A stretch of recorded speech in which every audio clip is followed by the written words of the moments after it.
Hoping to watch me. Continue this still quest. Maybe no. I just want to continue this story quest. So anyways. Wait. Did I even go for one of these? Oh wait, I did. Let's continue from equipping. Where would appropriate. Anyway, forget about this. Oh no, not this. This. Just have to at least click it. Woo. There you go.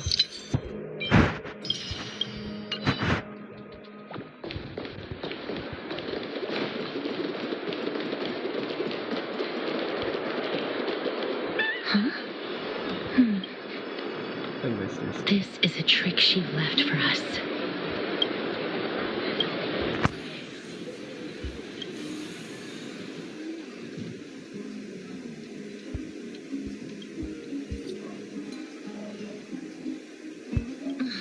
She's incorrigible.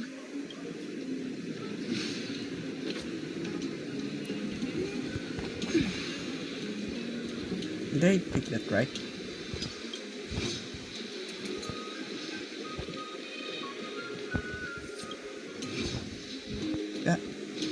Damn, this spear.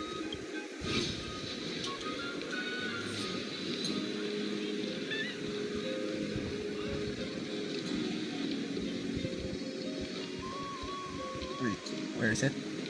Come on,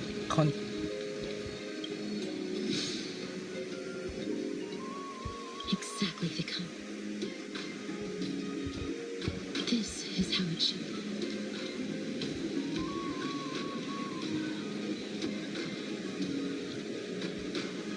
Let's go. Must pursue her.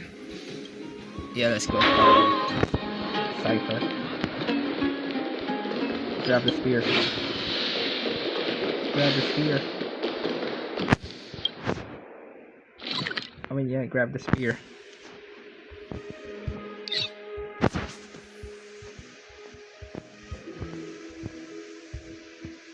This is like...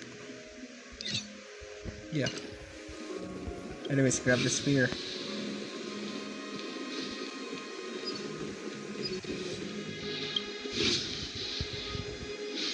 Like, damn. Why is it here? Come on.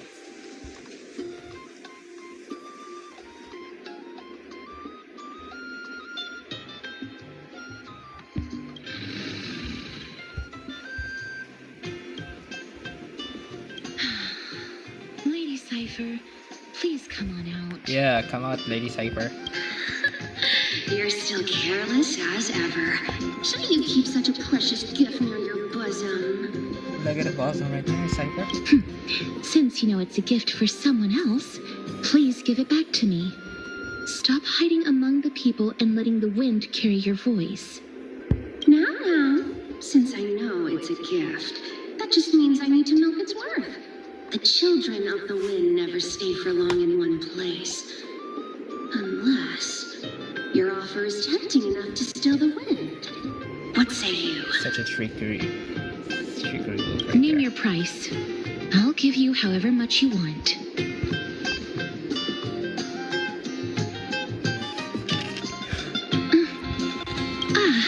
I'm sorry. Bargaining is really not my forte. Just could help it. No wonder they call you Princess Honkai. God alive. Why don't you two come over to my place? It'll make a better venue for proper business discussions. You can find where I live through the winds I've sown. Right? Okay. I can do that even if I can only sense your soul. All right, I'll see you there. Oh, by the way, everyone cool with me collecting a deposit before we reach an agreement, right?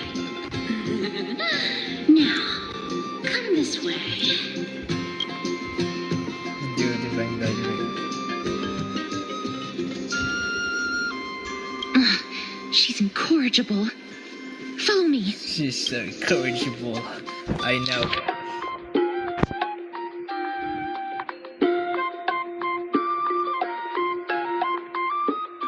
Princess Homebody and Grey Mystery.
There we go.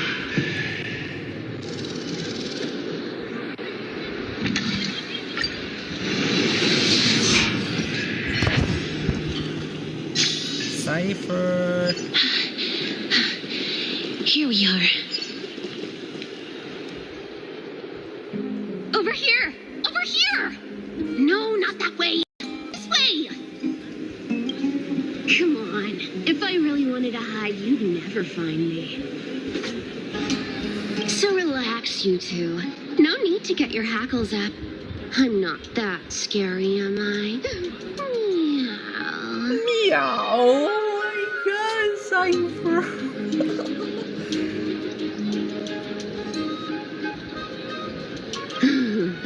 No way. Some people might have been into that a millennium ago, but it's long since gone out of style. Loosen up, buddy. Shall we get down to business? One Give of the me the jewelry prizes. piece first, or everything's off the table.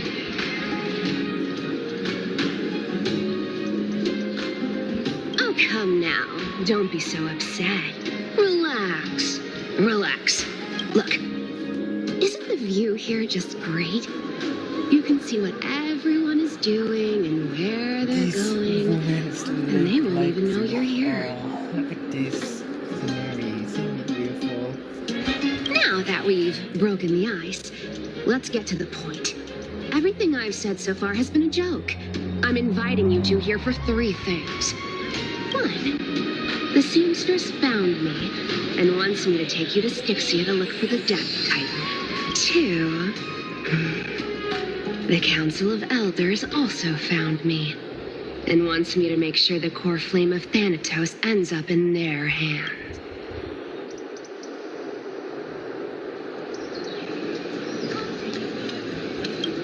Of course, I may keep a low profile, but I'm still a bona fide demigod. Last but not least, I'm telling you that I'm not interested in doing either of those things. Yeah, Pardio Phyllis. Don't go look for the Death Titan. The end.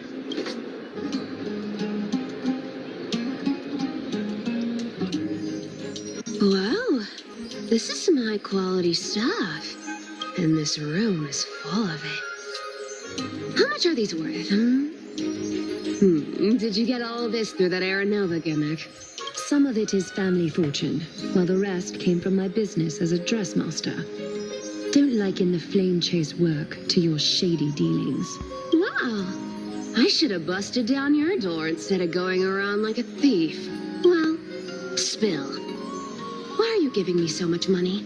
Payment for doing work. You're worth this much. Did you forget my stance to all this? I thought I made myself very clear. You wish to run away. Run away from your responsibilities, from the prophecy, and from your destiny. You shall walk with greed and die over petty change. I understand this prophecy weighs on you immensely. That is why I have never reproached the demigod of trickery for running away. But I need you right now, so don't turn me down. You know, maybe the gods got your tongue with their golden threads, Aglaya. I'm not hearing any sincerity in your words. Give me a reason why you're bowing your noble head to me. We lost Trian. Oh, the divine power of passages is running out. I need another demigod to escort Castoris and help her fulfill her lifelong wish. Oh, I get it now. You're sending Castoris to her death. And you want me to die with her. This is Castoris's own request. I have never seen her so determined. She brought this up herself? You're not pulling my leg. She's also made up her mind to leave her confused past behind. As will you, Ch.雪, when you finally make up your mind. Don't be so sure. Time is hard in the likes of you and I. But Castoris remains pure as driven snow. She can always turn back before the end, you know? Maybe she'll remember Trian's sacrifice. Maybe she'll remember the countless martyred Chrysos heirs. Maybe she'll remember you, with your one foot in the grave.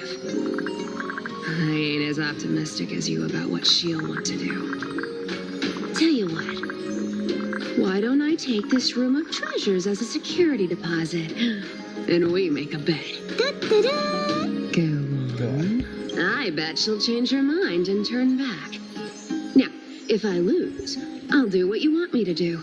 Return this deposit to you, plus giving you another room full of treasures. How does that sound? You sound like you have all the confidence in the world. In that case, let's make a pact with those conditions. I hope you're prepared to lose it all. In conclusion, I want to win. So I hope you two can give up on going to Styxia. I'll give all the treasures in that room to you. And you can split it between yourselves. What is however you want. worth it right now, Miss Cypher? What do you think? Tempting, right?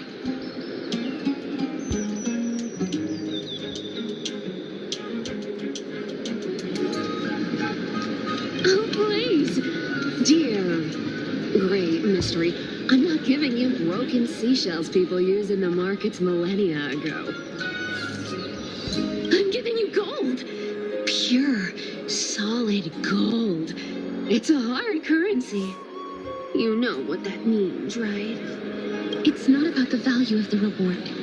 If we don't find the Death Titan, his soul will... Oh? I can't go into the details, but we have to go to Styxia. I really don't get how. Princess Homebuddy, you keep talking about needing to find Thanatos, about getting rid of your curse, and you don't care about anything else.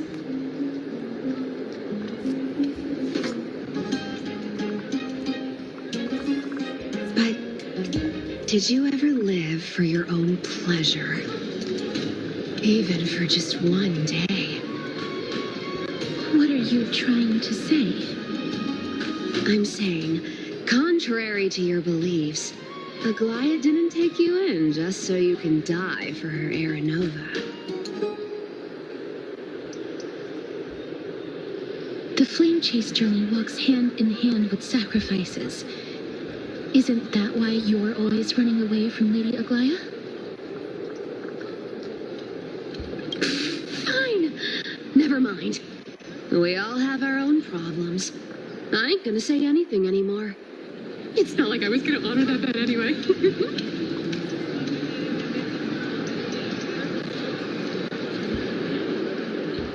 listen to me. Styxia is no tourist destination. Yeah. Sure, Styxia the is treasures just, buried in there are 10, water no, ruins. 50 times And richer than stay close Aglaya's enough. vault. This Titan. Thanatos. Yet, I've never been there. And I never plan to. Because even a demigod can't be sure they can walk out of that place alive.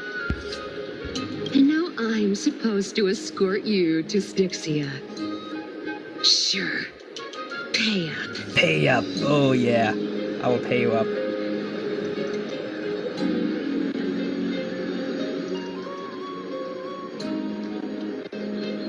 You know, you're not wrong. At least it's part of my responsibilities. I don't like this. However, I have lived a longer life than most people. Though I'm not as good at doing business as Lady Aglaya, I still have some savings. I can give them all to you. Then how are you going to live the rest of your life? How do you... That's the question. Then I'll give you 80%. That love! Oh my Well, god, I just don't mind love if I her do. laugh. 80% of Castrus's savings and a bottle of dew of divine blood. Not a bad. Not a bad. Okay. I didn't know you hold grudges. Great mystery. Here, catch. Be careful with that. A minor change in plans, though. Don't go to the bath tomorrow. Come look for me at Akima's city gates instead. So, why are you changing the meeting place? Oh, nothing really. Just a bit scared of the seamstress's frosty face. Oh yeah, I wouldn't Glaya. stay a It's second just... longer in Akama if it She's were up really to me. cold. Okay, she's just cold. Cold stare. Like, she Now that we've struck a doesn't deal, really talk why about don't I it. give you guys a lift back? Mostly, she has some kind of big authority. One of the more serious It's types. gonna be a long ride. So have a good rest.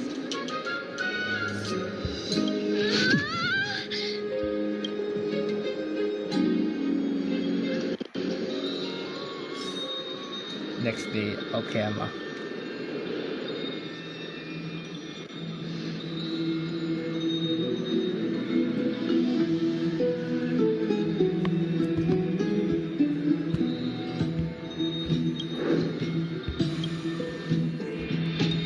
Let's go. 3 minutes.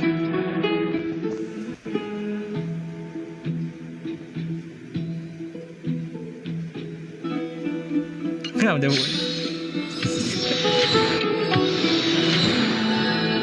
Yeah, there's my dude with my blood.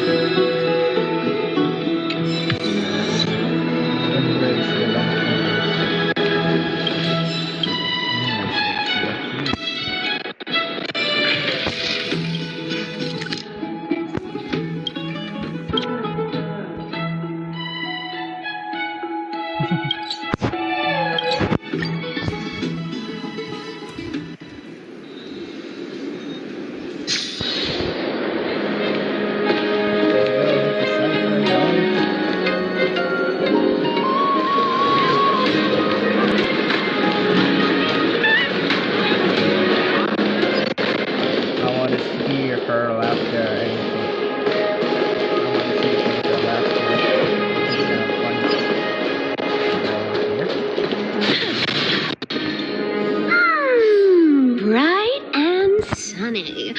Just the weather for farewells. You are here. Yeah, I am here. Totally. The trio team is the best set up to reach the finals. No need, I already told her. She's fine with it. You sure know how to put me in a spot, Casterus. I need to travel with you, but I can't touch you. What a bother. Sorry. Sorry. Oh, I was just teasing. Don't take it to heart. Did you know that the legends say you have to put an obol into the mouth of the dead or over their eyes if you want them to successfully cross the river of souls and enter the nether realm? Yeah. That's the fairy fare for entering the nether realm. However, I honestly won't ask you to pay this time. I'll pay. And then we'll just have to go through the motions.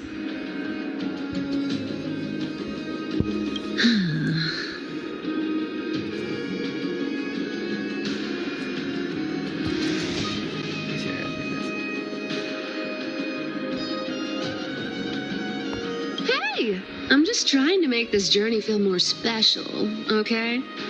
Don't read too much into Because I can't read you anything right there in this cipher.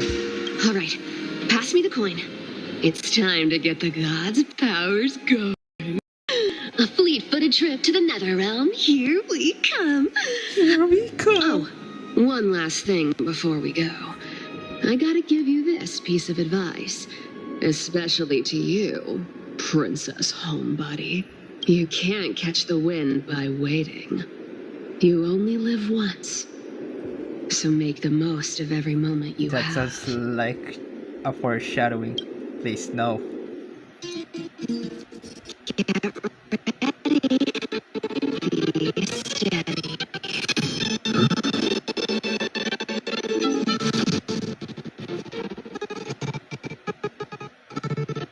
Hi. Your turn. Hi, your turn.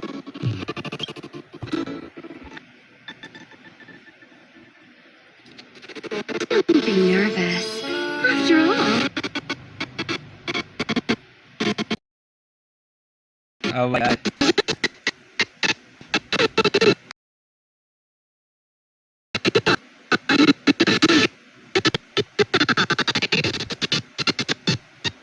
Oh my god, is that Flash? It is Flash.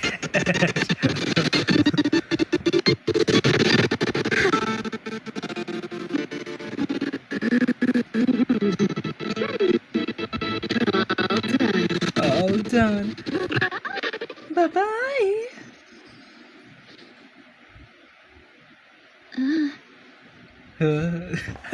Same reaction right there, Cass.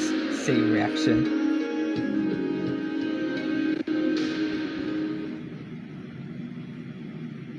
Are you feeling all right?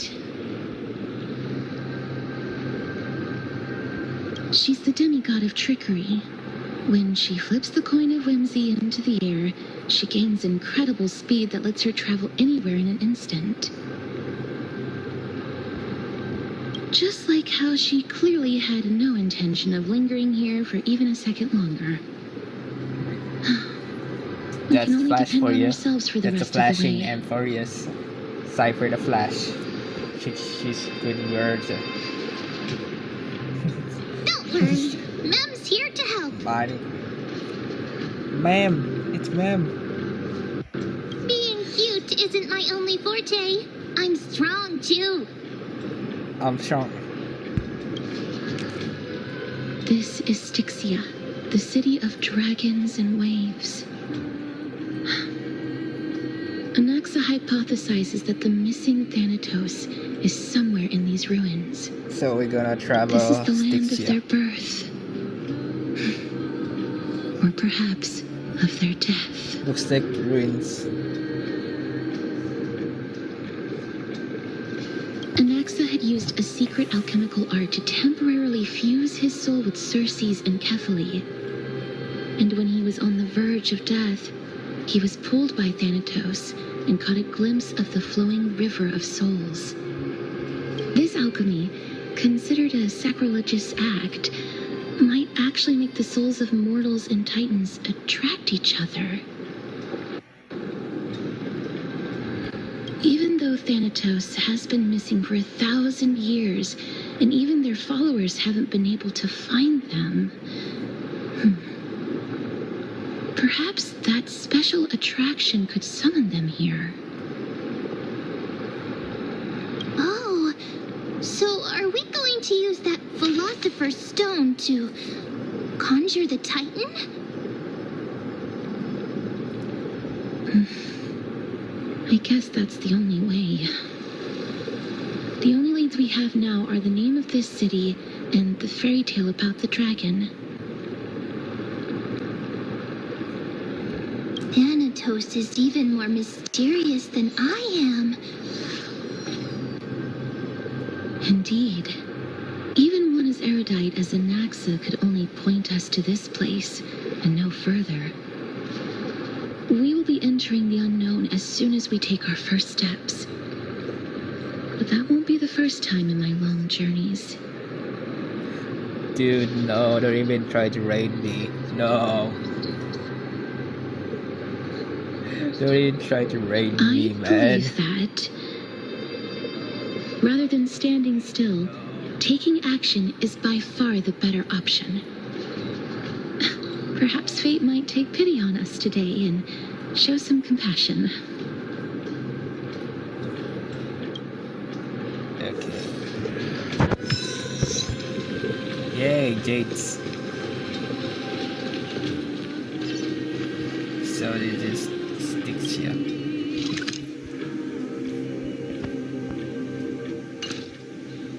I guess. How many? 37. This is like a big map. No, it is a big map.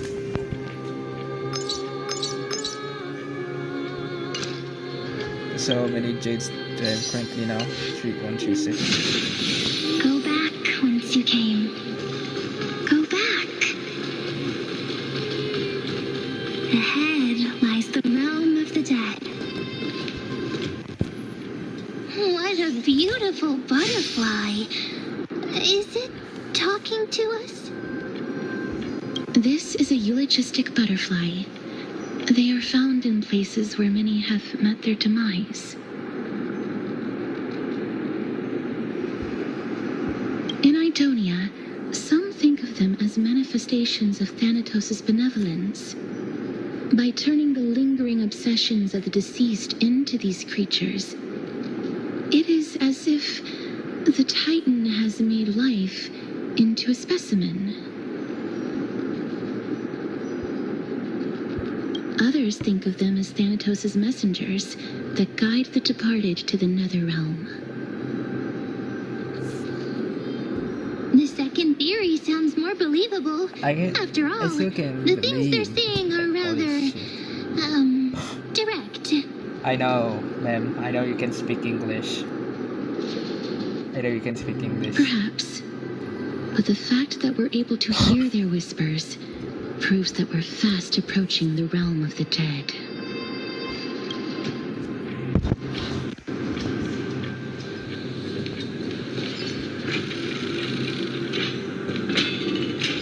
These shadowy figures. Are they illusions reflected by the River of Souls? Lady. Hello, sir. It's really a pleasure to meet Do you. you want to buy any fish? Huh? He can see us? Wait. More living people.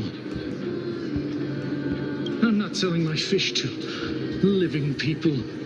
You lot are too shameless. Without pay. If I ever see her again, I will.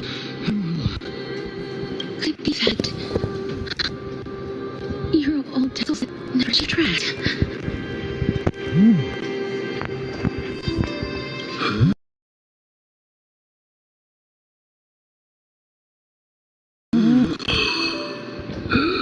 The nether realm does not exist.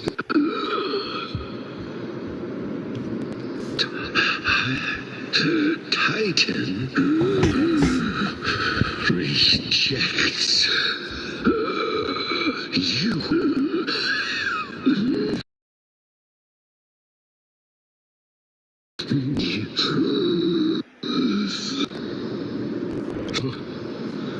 Do you buy any fish? But there aren't any fish.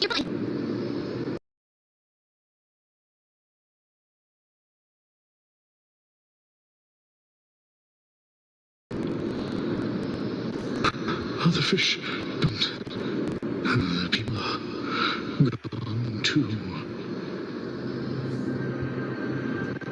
I can only keep selling fish. So, I'll buy your fish, man. Want to buy any fish?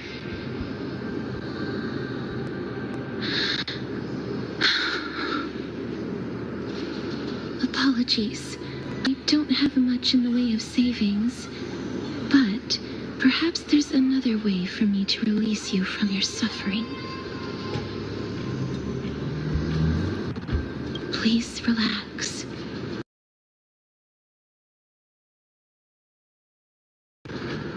May you fall asleep peacefully amid a gentle field of flowers.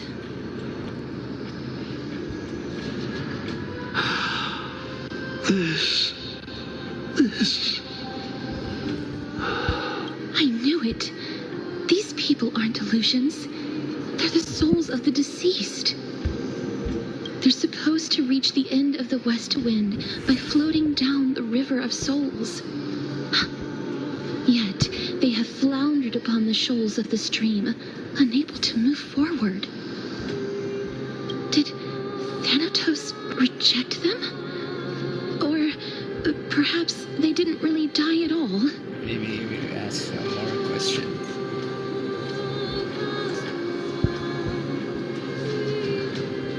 I have no idea. This circumstance is completely unprecedented.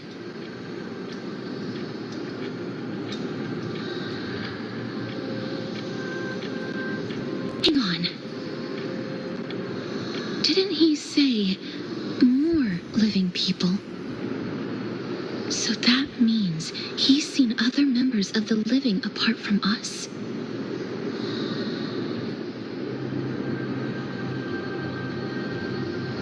Could it be that these souls are stuck here due to someone's deceit?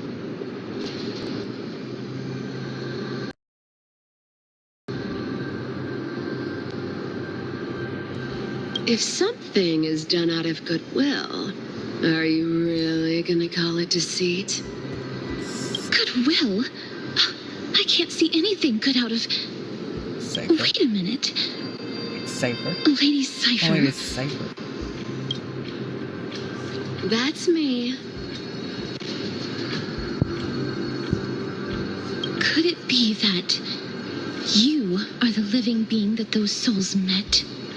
I couldn't take their behavior anymore. So I stole some things here and made up some lies there. Just trying to give them something to look forward to, you know? It's because of vile living creatures like you that we're being misunderstood by all of them. What else am I supposed to do? You can see the mess this place is in. These poor souls are denied their home. So now they're stuck in a few brief moments of their life. Unable to move forward or back. Did you see those two blacksmiths on the way? They've been here for as long as the sun's around, wailing over and over about casting a shield. Styxia is so freaky. Man. Then why have you come back, Lady Cypher? Hey, I'm not here to aid your adventure. I hate water more than anything else in this world. Especially that stinky river. But, I just discovered some stuff before I left. And I reckon you should know about it. What? It's that boy by death.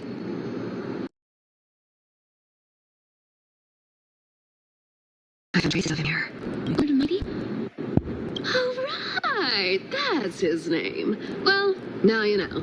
As for whether that info is actually useful, that's for you lot to figure out. So long, Princess Homebody. So long, Grey Mystery.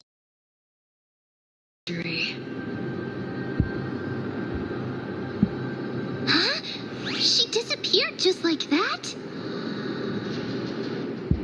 Lady Cypher has always been a free spirit. In any case, she brought us some valuable information.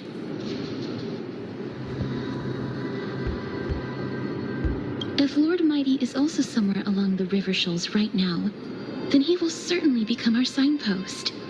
After all, he's different from those wandering souls.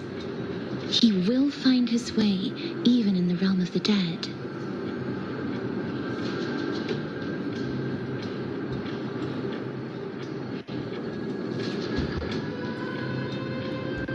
Don't worry, it's time for me to shine.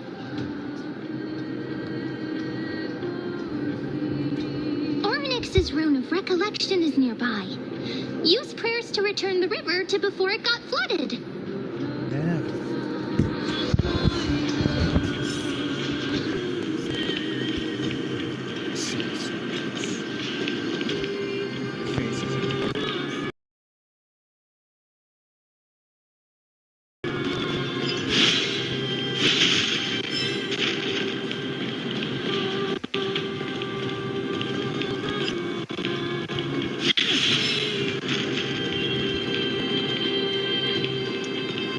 Over here!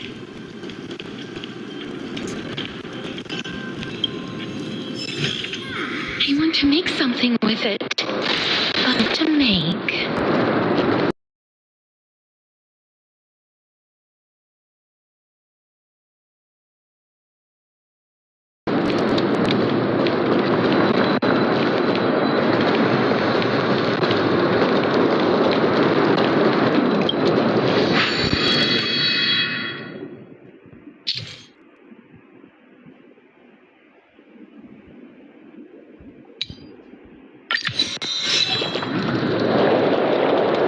Ornix disappeared.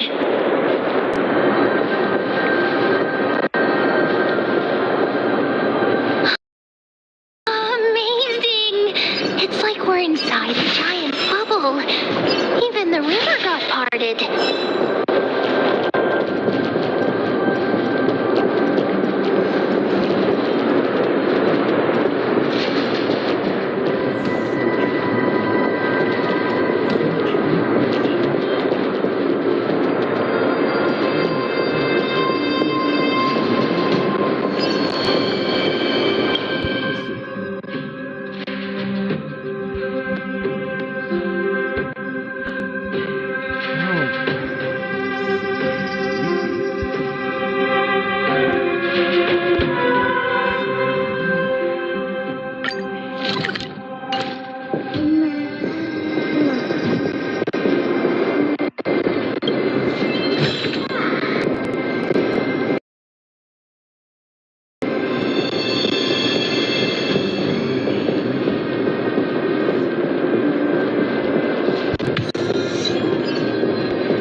No, what did you even try to raid me for? No.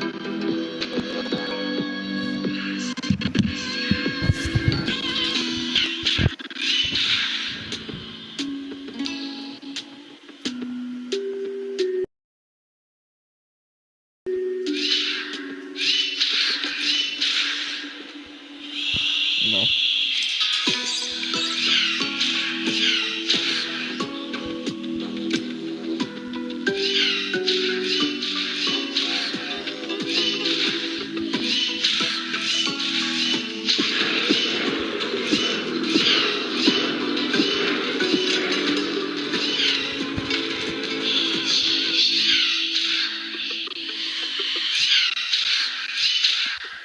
Yes.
So this path actually didn't exist back then?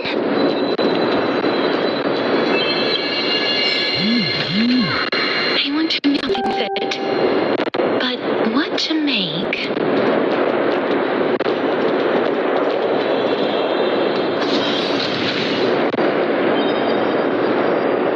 There are wandering souls of the deceased here as well.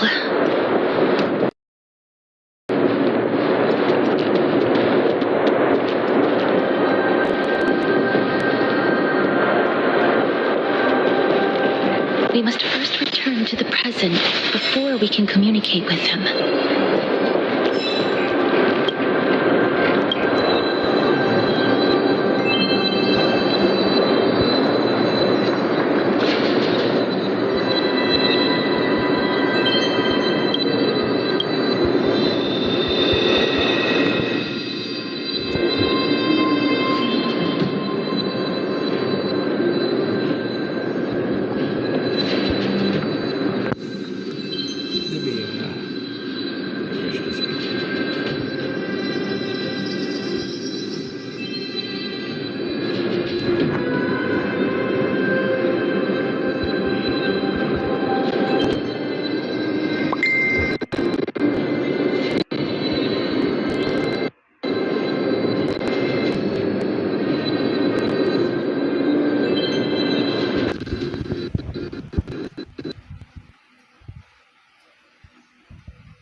Rock your body. Yeah.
I'm a walking Pinto with their chin.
with it, but what to make?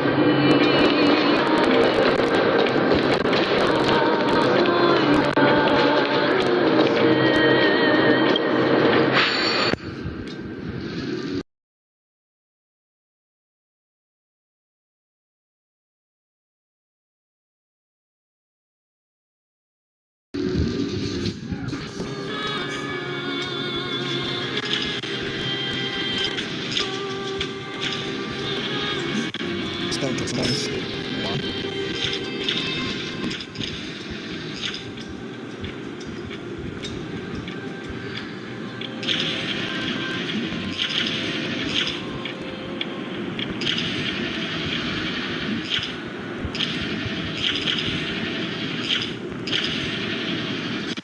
Two.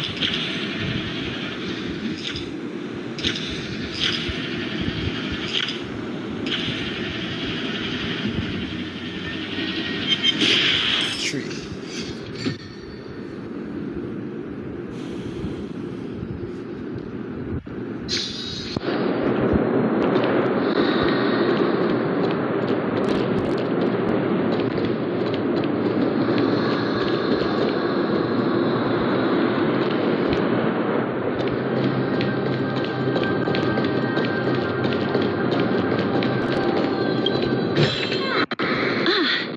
Make sure you keep it safe.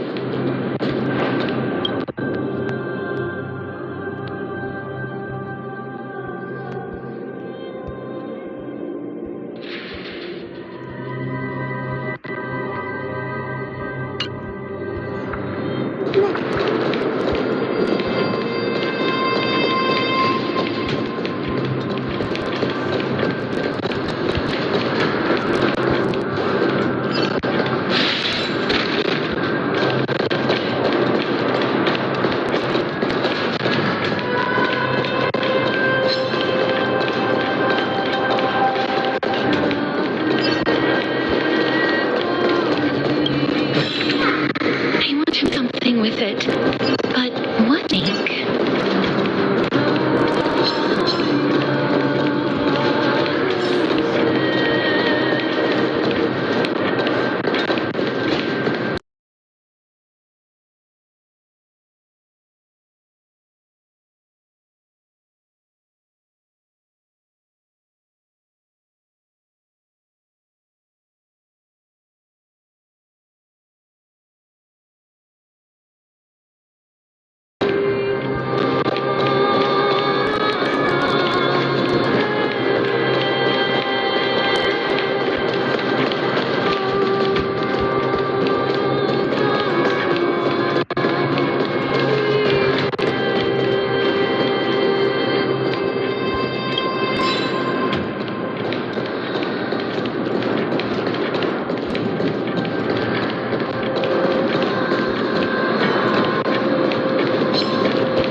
I've seen puzzles like this in books.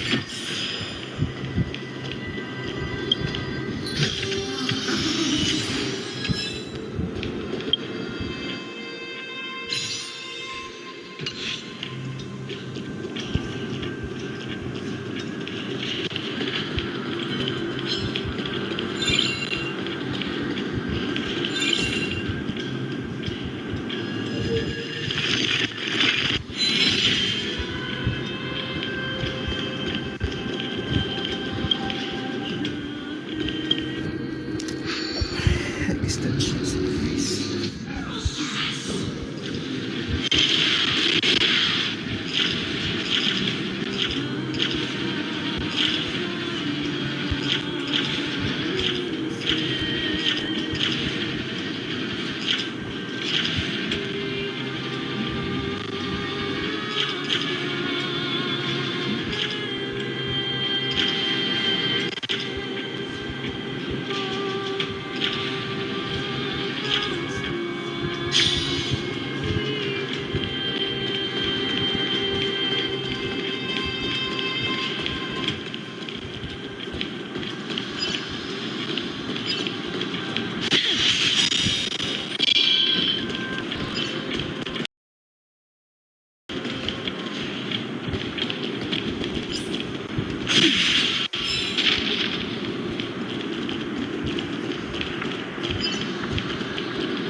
souls find their own way out.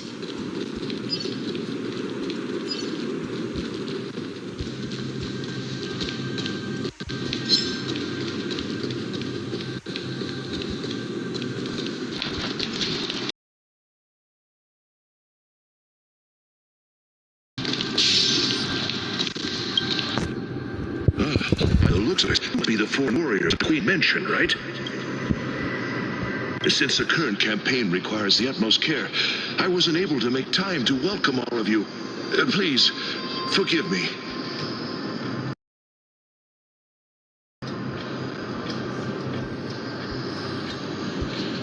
Foreign warriors? A priestess, a warrior, and a divine beast. You look identical to the blessed saviors that the Queen described.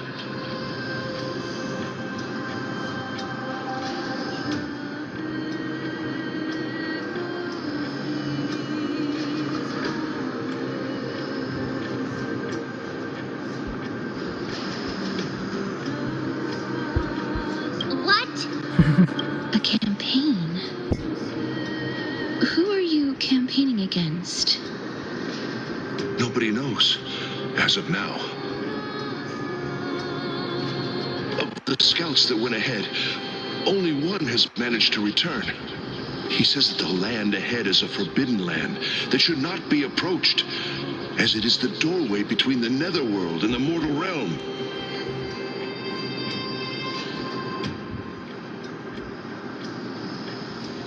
As for the rest of the scouts, they've completely lost their souls and are decaying by the day.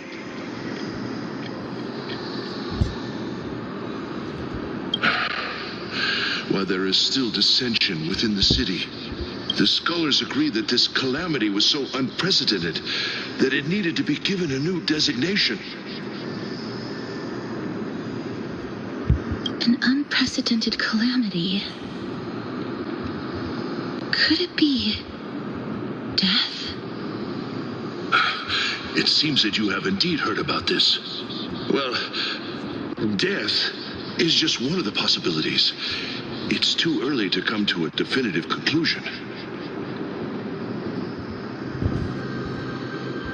A world that has never seen death.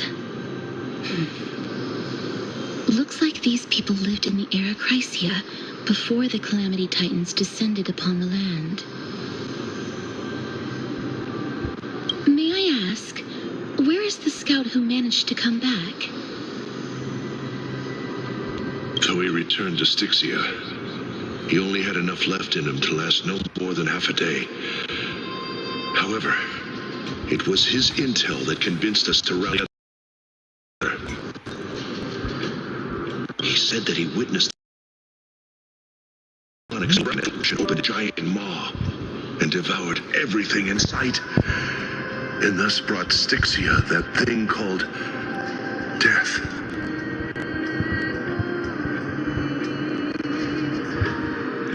Styxia, an evil dragon that brings death.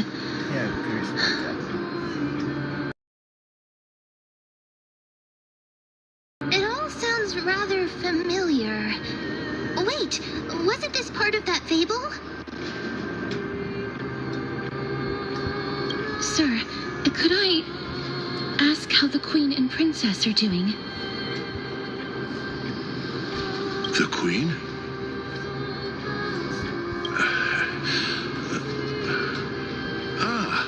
By the looks of it, you must be the foreign warriors that the Queen had mentioned, right?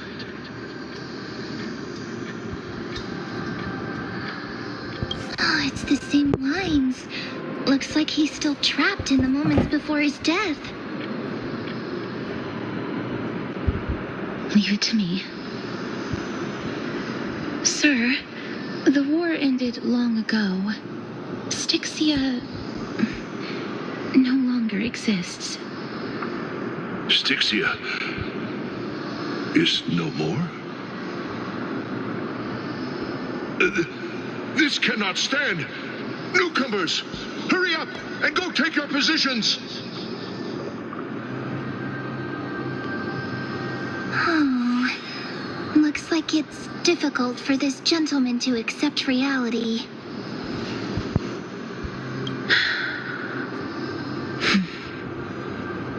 Sir, I am the Maiden of War, sent here by the Queen herself. If you accept my blessing, then today's battle will be smooth sailing.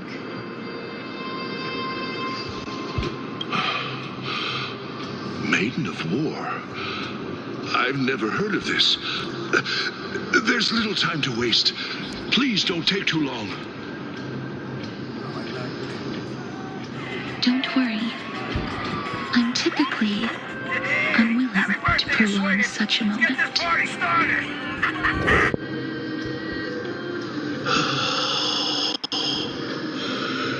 Is it over? Have we won?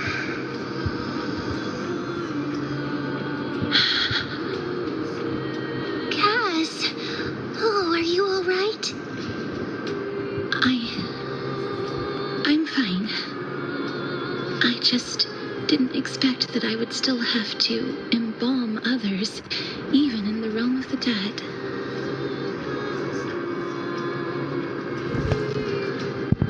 Is this a remnant of his soul?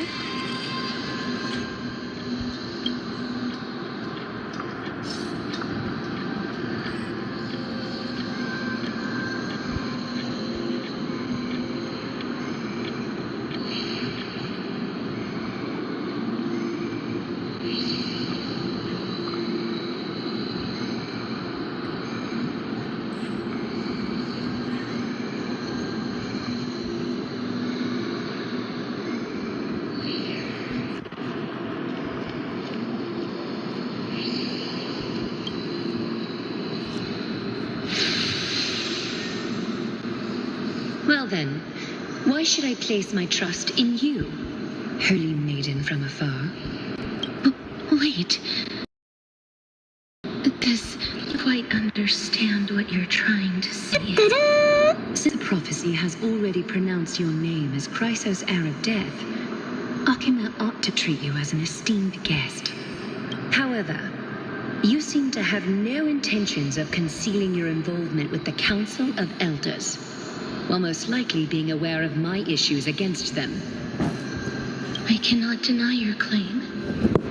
It was the council that offered this room to me, and they had only one request. They want the curse of death to be completely subjugated to your will. I was agreeable to that request. But why? I am unable to rid myself of this innate curse. However, from this day onward, I shall use it according to your will. I will never make any superfluous moves on my own. I see. So that is how they plan to control the Flame Chase journey. They have shifted the heavy responsibility of granting death over to me. If I ever become obsessed with executing people, they will then have ample reason to terminate the Chrysos heir's journey. And yet, you seem to not mind. This is quite surprising to me. That's because the fate that we were born with is a burden far heavier than that of an individual's life. I've woven many unforeseen events into the tapestry of fate. This is but one instance. Tidy up your precious garments and come with me. Akima welcomes you, Castoris.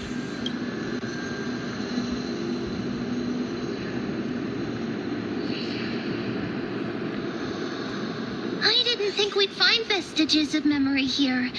Maybe they've got something to do with Ornyx's rune? Perhaps, but I do not need a reminder from them. This memory is one that I will never forget.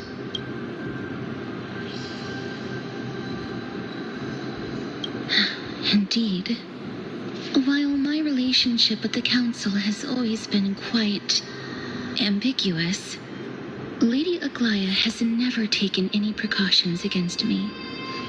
Instead, she's shown me nothing but complete trust. I really want to repay her for that trust. But why would this memory appear right now? Is this really Oryx's power? Perhaps.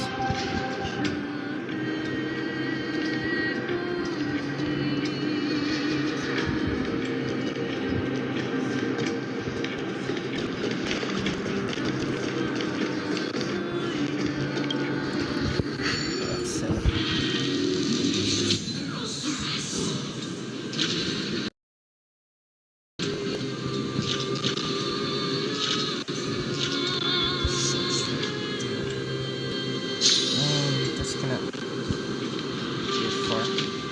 I guess I'll take it for it more.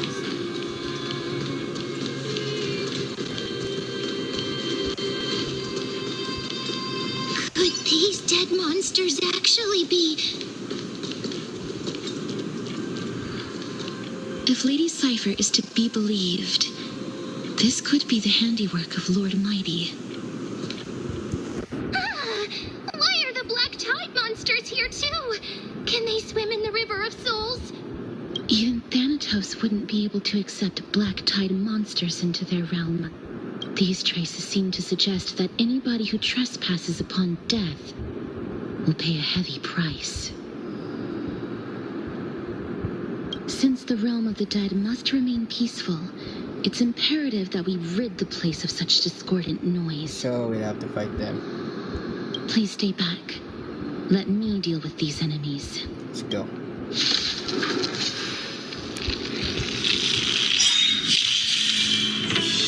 Is it coming?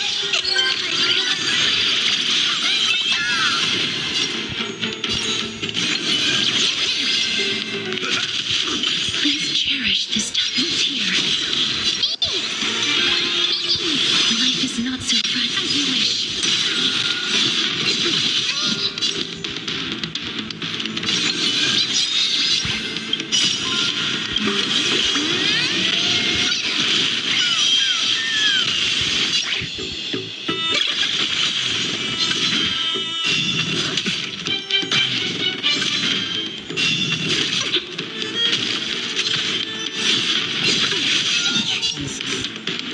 Hesitate! Try second, my friend. Indulge yourselves!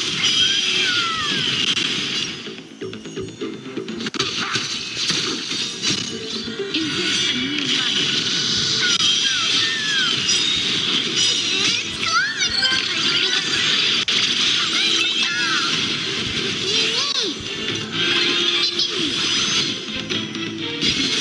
Return to dust.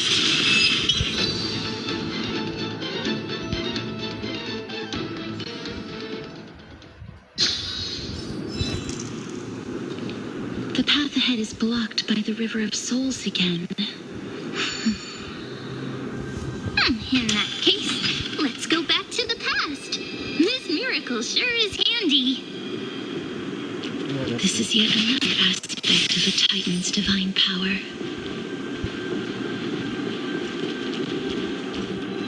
Perhaps. I want to make something with it, but what to make?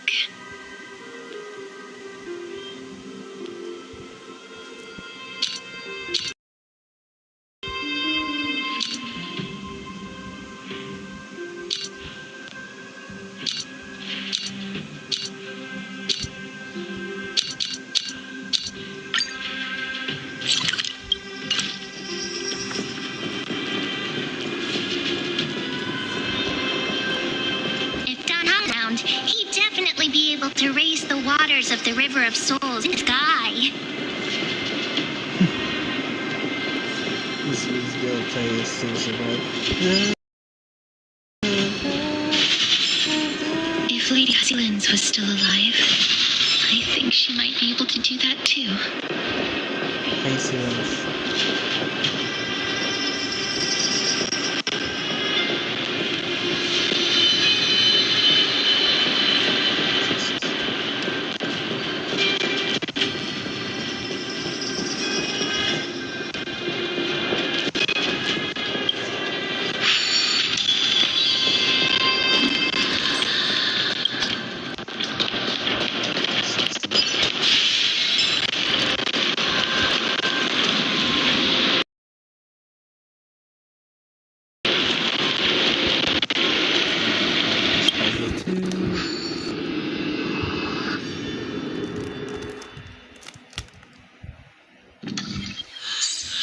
You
seem to be able to discern both the past and the future.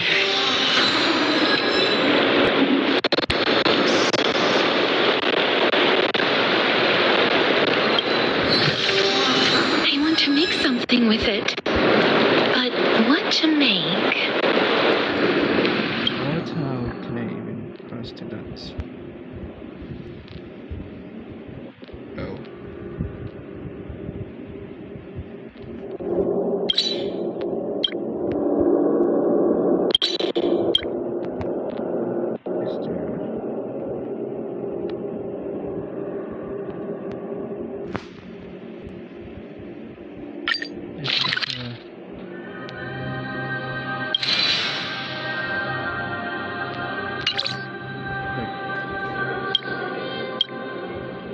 Short.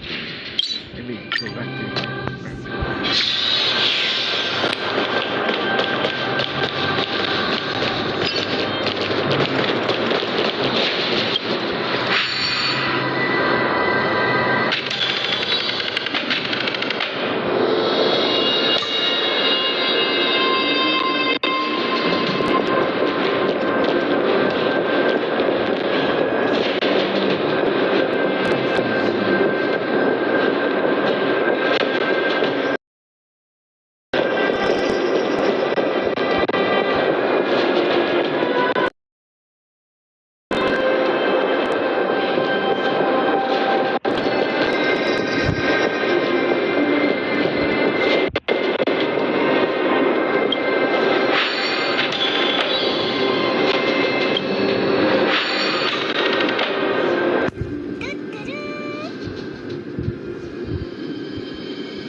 or just love.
Oh, this place must have been a beautiful courtyard in the past.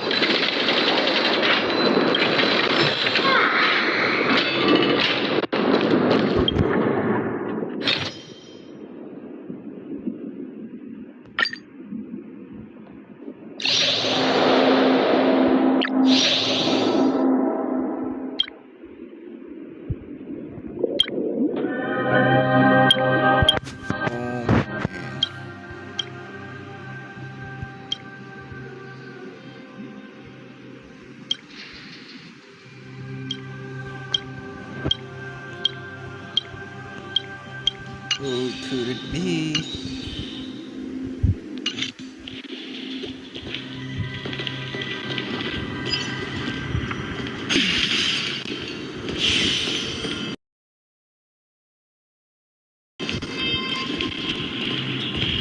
Let's resume the bridge.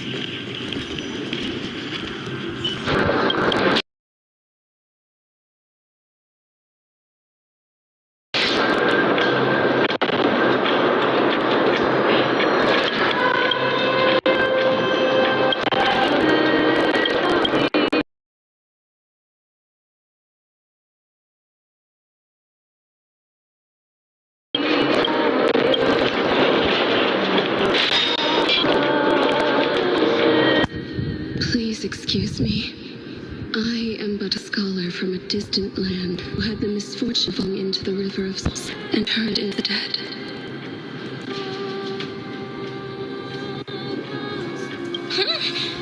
This one seems to know that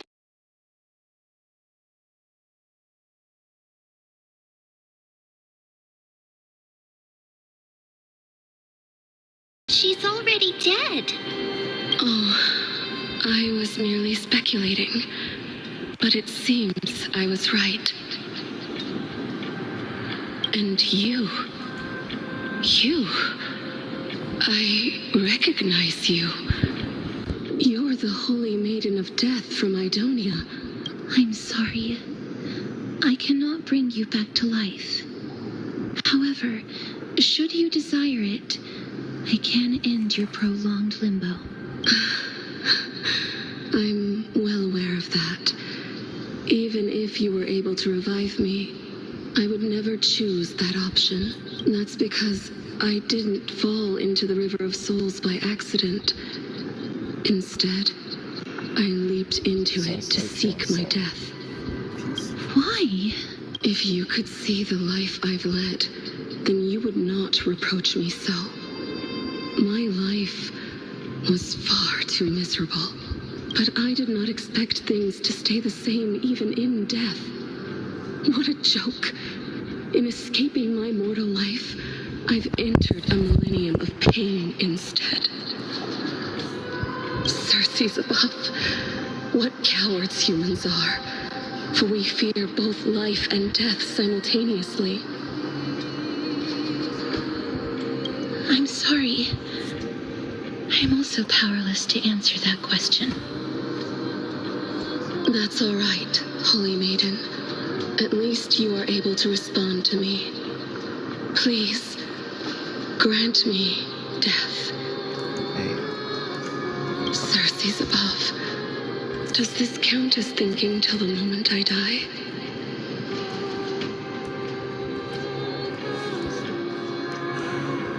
I have seen too many farewells. Her distress is quite commonplace.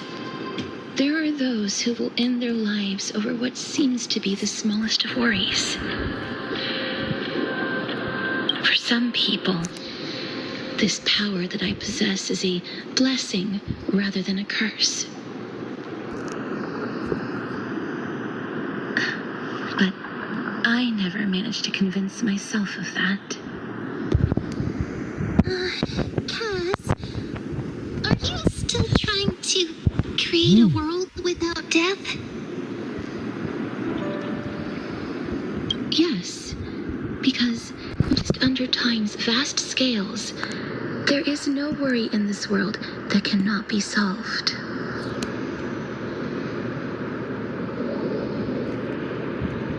This is a wish that I've held for almost a millennium. My mind might have changed one time if people managed to strike up a friendship. But I've never been more firm in my conviction. Now that I've learned about your near-death state, it is my duty to wipe death from the face of this world.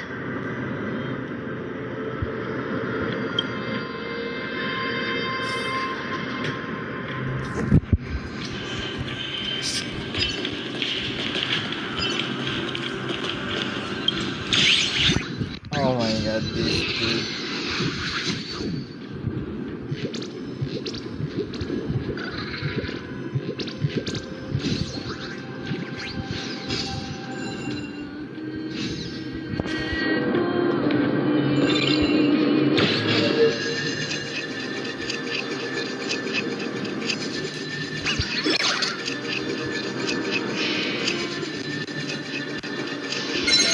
Gotcha.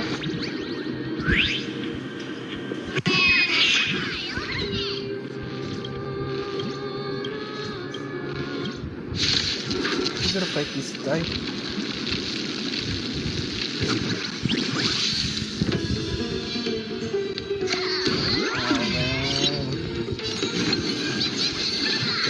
In the mood for another beating?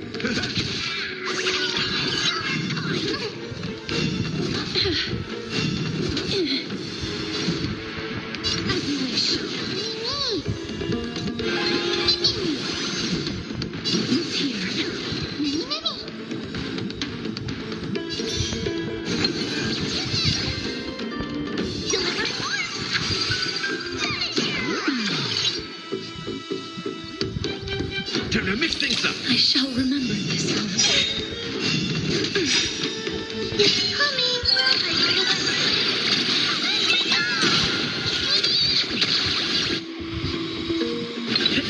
Life is not so fragile.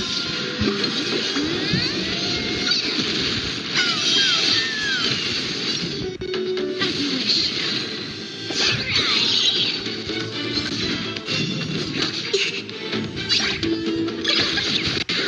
you wish.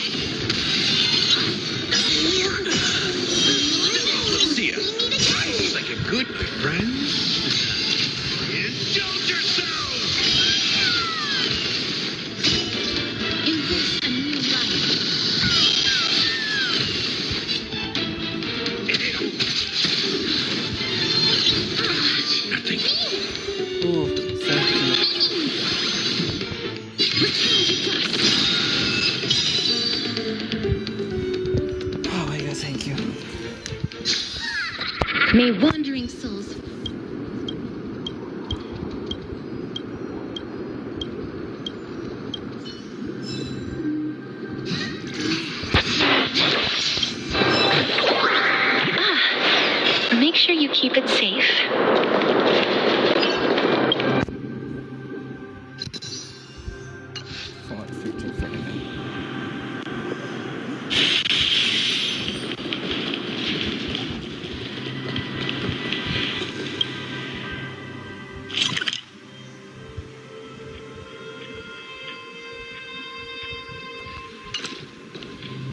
Shoot.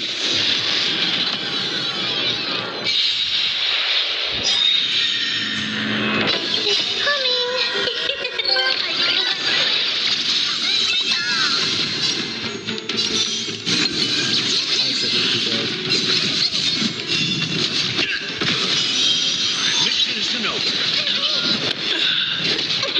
Watch closely.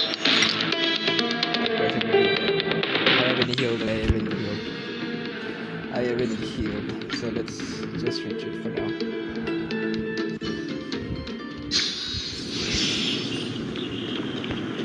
There you go.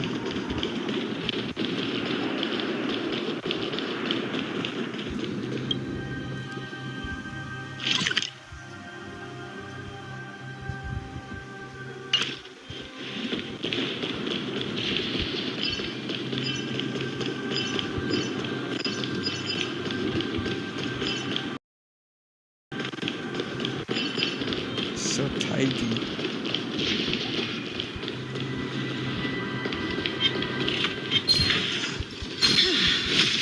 Nope.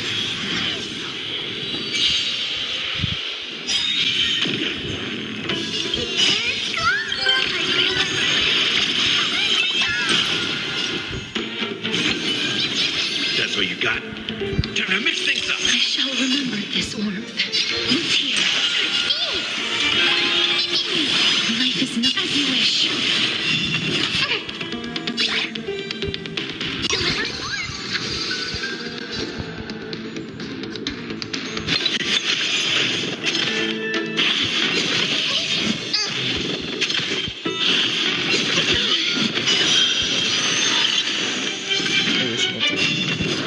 No. In the mood for another beating? How's this taste? Friends? Indulge yourselves! Embrace a new life.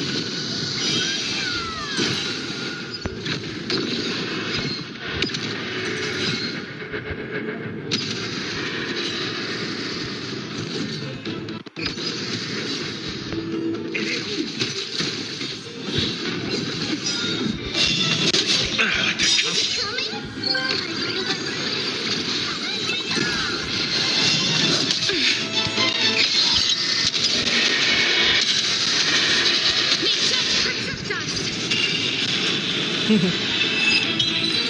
need to revive.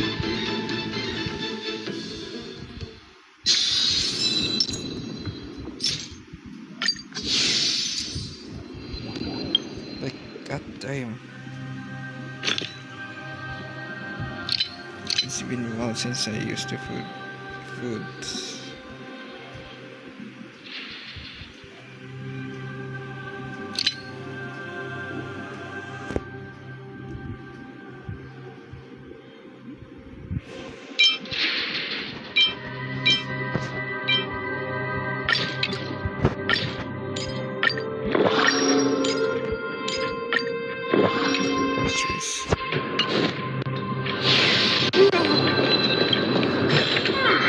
I want to make something with it, but what to make?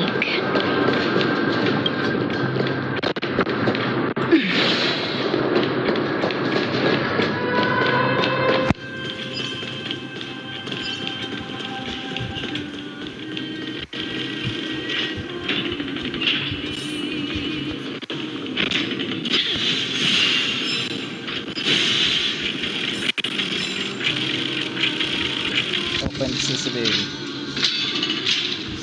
Oh damn.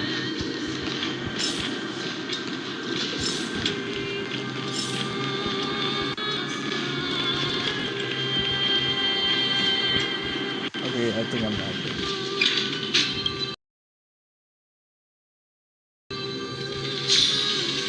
Wow, this place is so spacious. Is this the kingdom vault? That's fine and all, but we need to lay down some rules. We're not gonna return to the past to steal things. Do we need to enter that doorway to climb even higher? There seems to be a person. Oh,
to make something with it.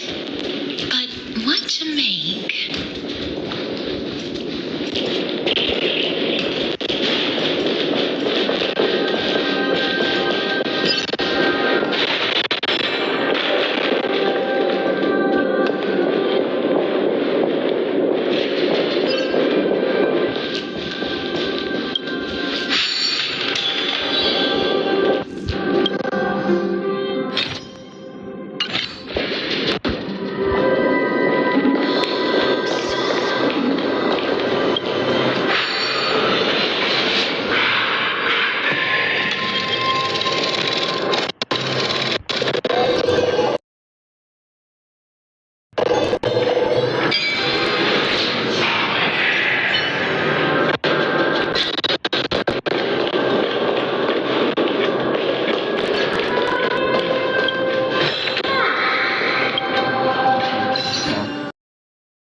But first of all, how many people?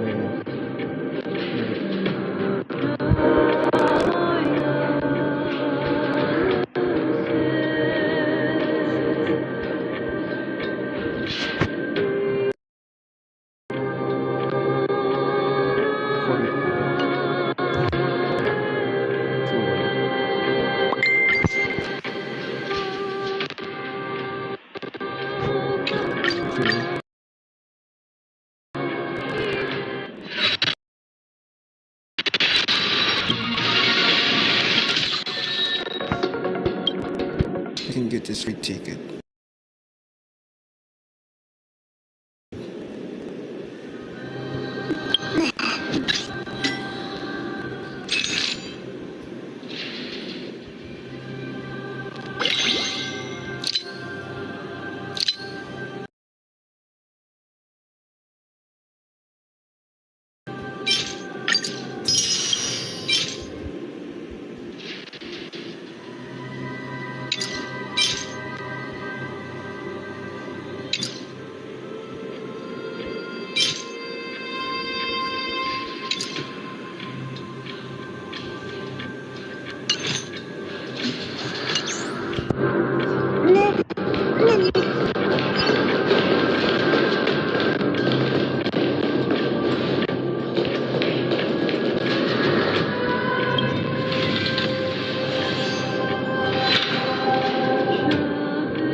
Danger detected, but never let guard down.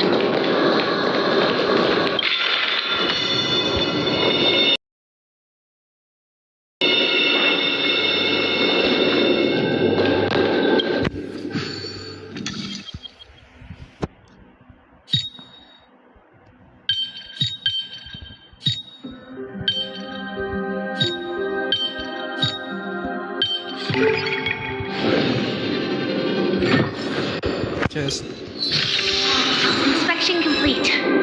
Nothing suspicious.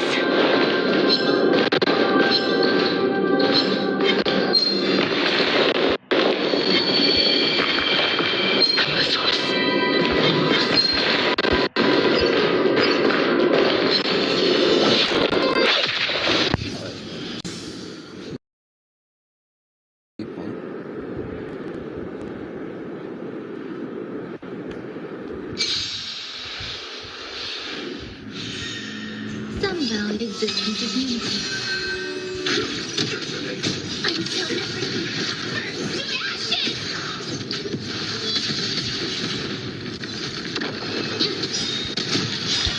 let us dance once more. Up your body and mine. Share good fortunes. Yeah. and this setup. Every victory is one.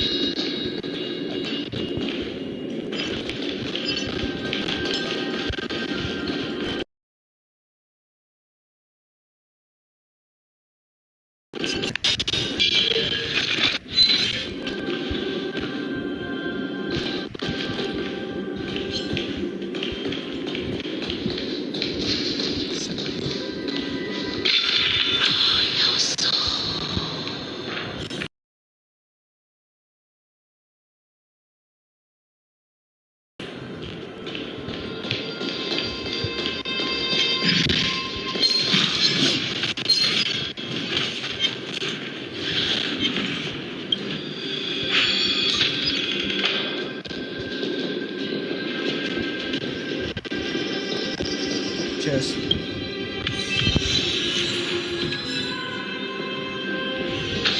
Full of supplies. A rare find.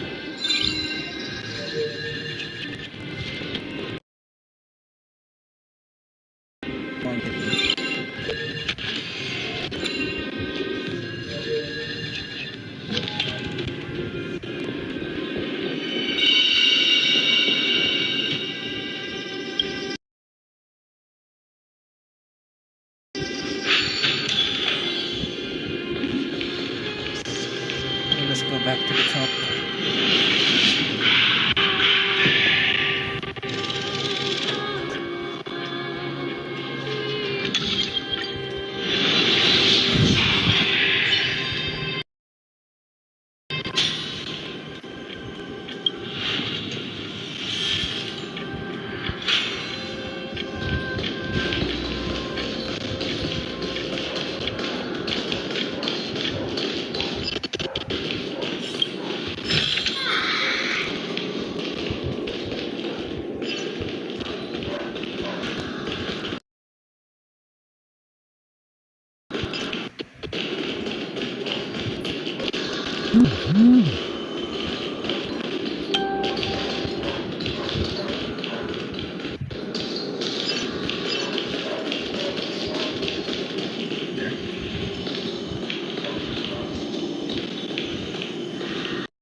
Stay back.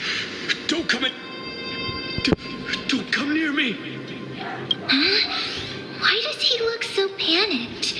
Did the black tide monsters frighten him? Or is he actually scared of his own extraordinary power? There's no need to be alarmed. We're just passing by the area. See? None of us look threatening. You have a point. Although, while this might once have been the royal vault, it's since been plundered empty. So please go away right this instant. You've misunderstood us. We simply heard your shouts as we were passing by, then decided to come over to find out what happened. My goodness.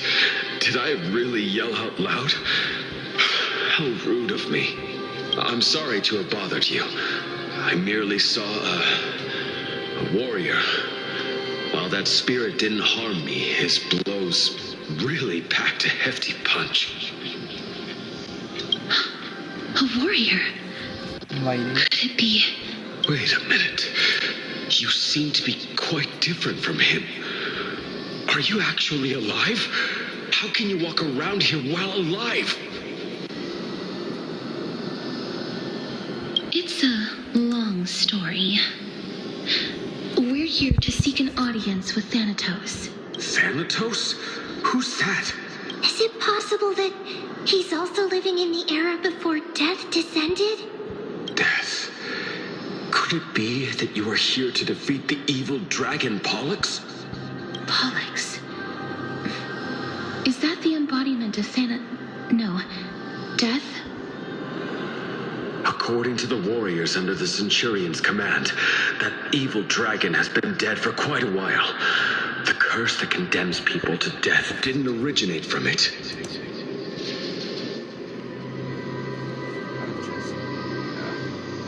But they saw a girl within the dragon's embrace, and she is the true Reaper.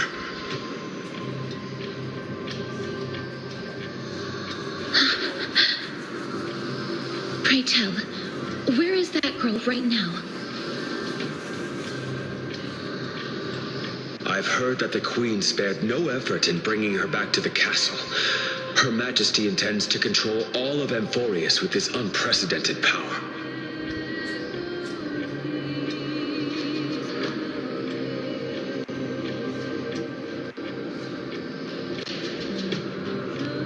as for whether this rumor is true, well, no one knows. You have my thanks for the valuable insight that you've given us.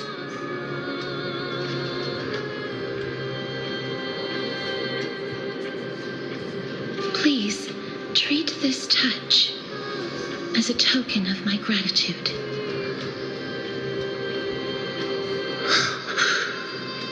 You... Are you...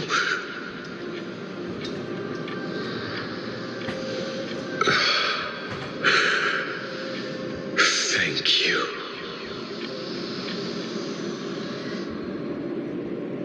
This is his.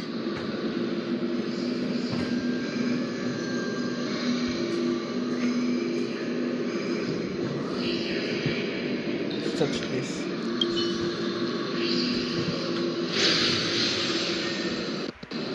Then you granted him death? That isn't like you. You would have refused even if I commanded you to do so.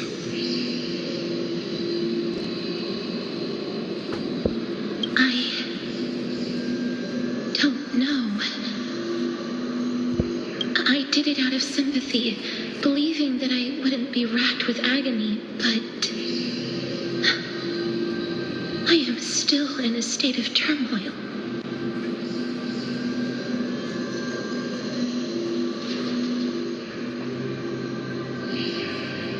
Sympathy? Sympathy for that youth who triumphed in every battle?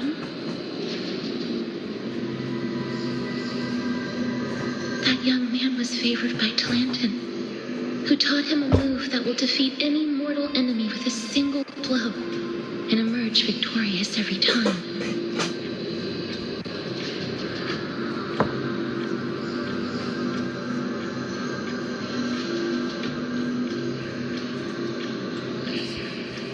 He could rely on that move to always achieve victory during Era Chrysia.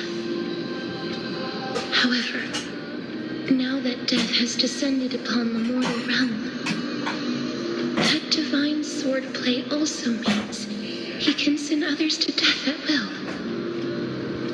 In other words,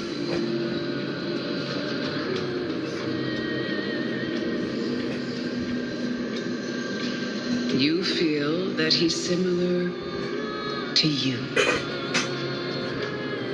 yes, since he can never be inferior to others in martial combat, death would be the inevitable outcome every time he strikes.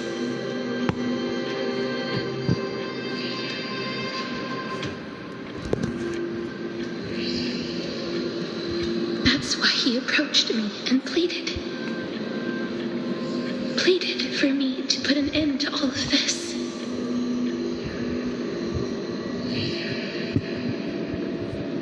You are perhaps feeling lost from making your peace with death in so abrupt a manner. I have not made peace with death. I've seen the people of Idonia stand tall and proud in the face of death. Even before the fated finale arrived, they were already content with the lives that they'd lived.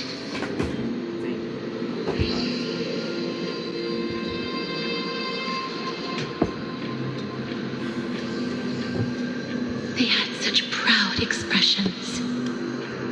Expressions that made me believe death would be an insult to these mortals if the concept is truly a power that a god had carelessly cast down upon the world.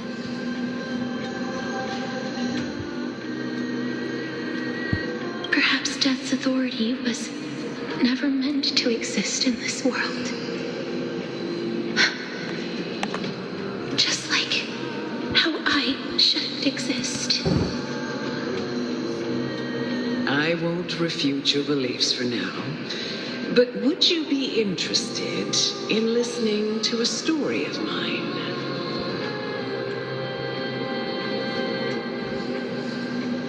It's a fairy tale from foreign lands, told by the person who brought you to me in that ice field long ago.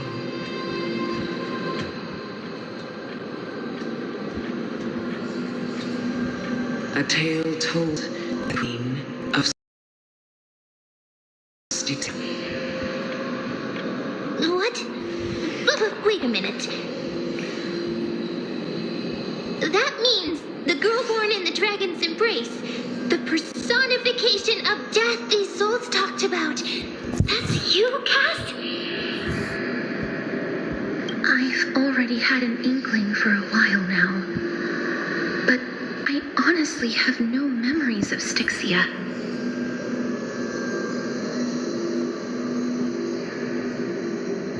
My memories only begin after Aminet brought me to Idonia.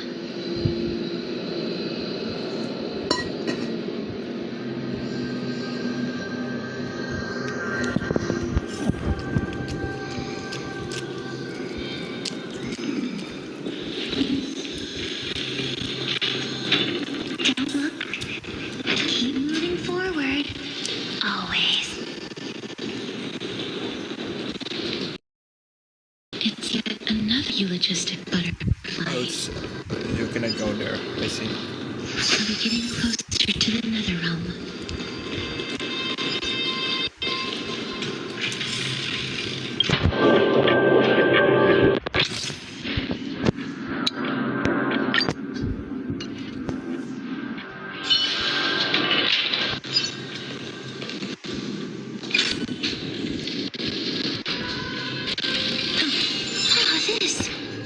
This is...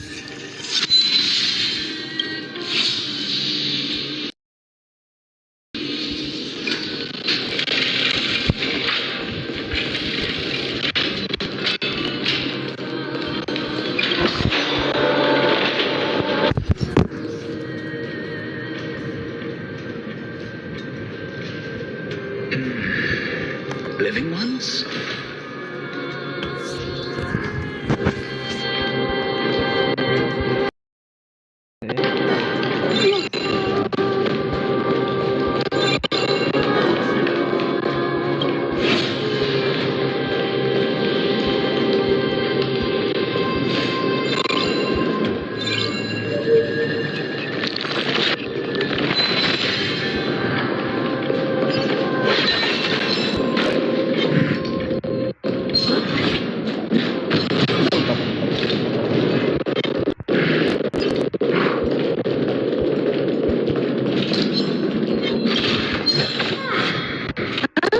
You want this? Fine. Take and amuse yourself.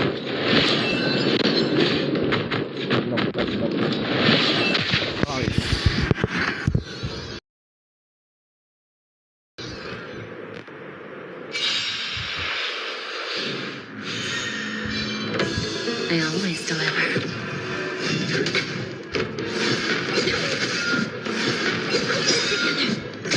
Everything in this world is bleeding.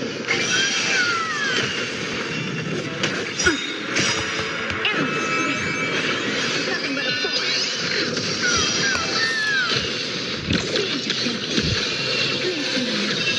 Cleansing the room. Time to cleanse the children.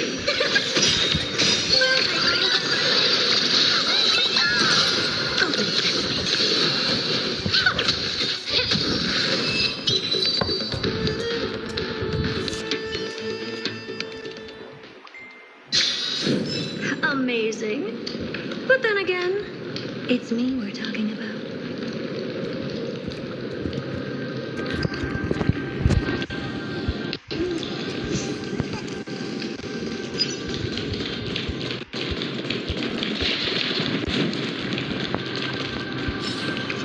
Yes, I got it. Oh.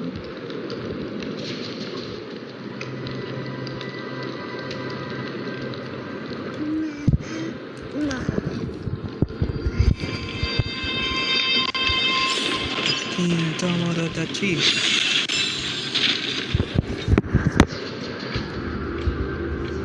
Tomodachi.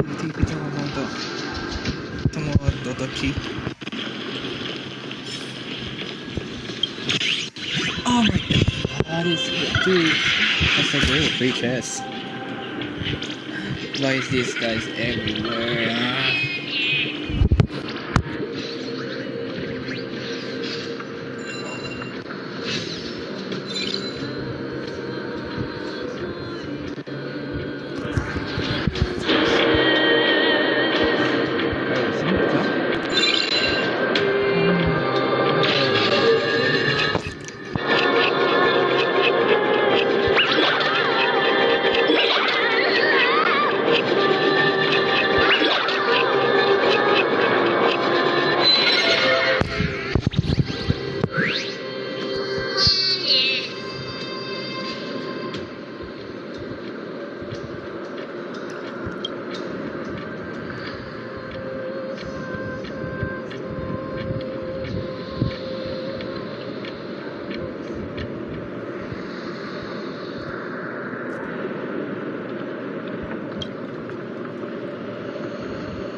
Isn't that like...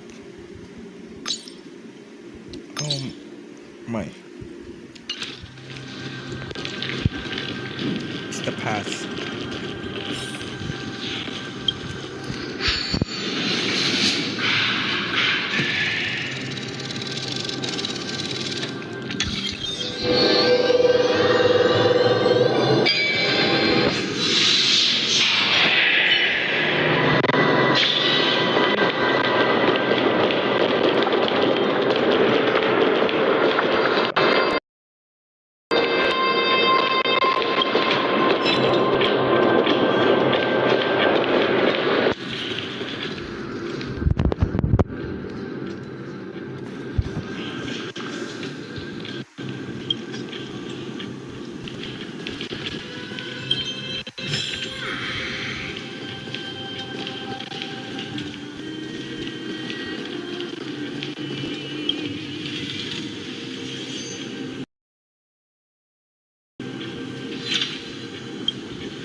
Pretty underwhelming.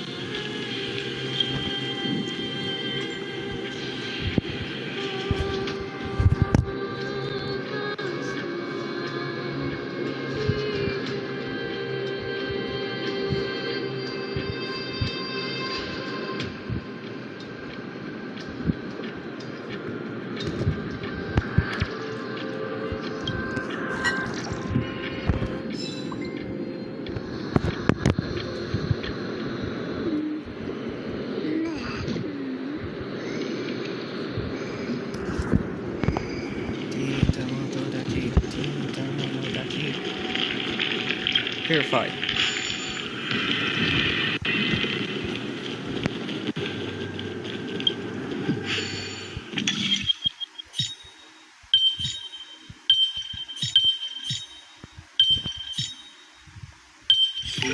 Easy. Who came up with this? Seriously, go rewrite I it. thought this was going there. Oh.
scions of Styxia. Did you hear about the great work that I'm doing here, and have thus arrived to give me the last material that I need for transmutation?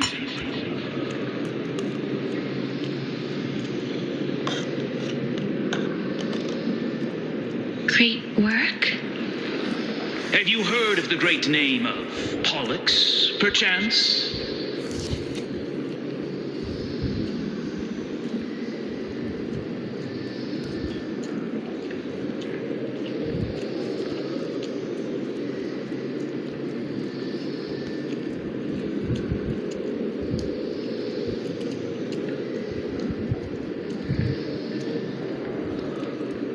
You don't have to describe it like that, mister.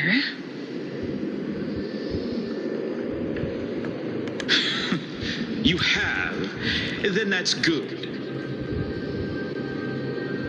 During the age of myth, a time likely before your birth, I was the unsurpassed zenith of alchemy that none could reach.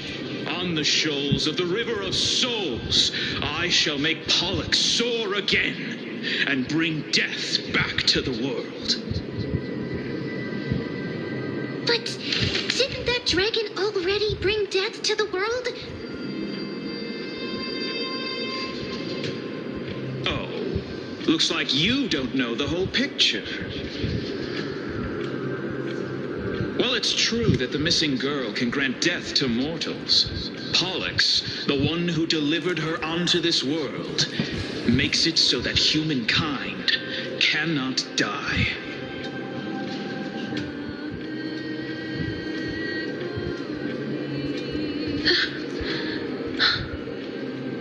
So, it's just as I feared.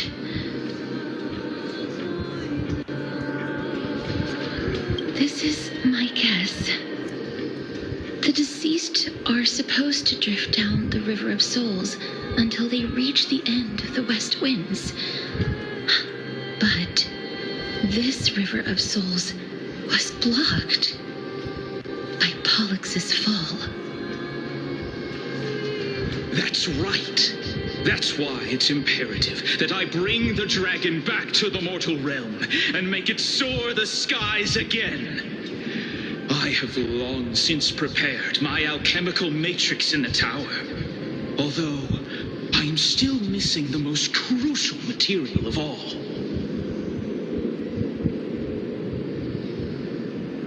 That final ingredient, the final sacrifice, is none other than the girl who lives out her days with death.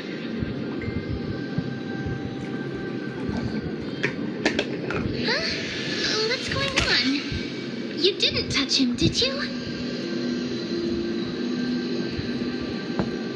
I know that I am no longer capable of carrying out that task.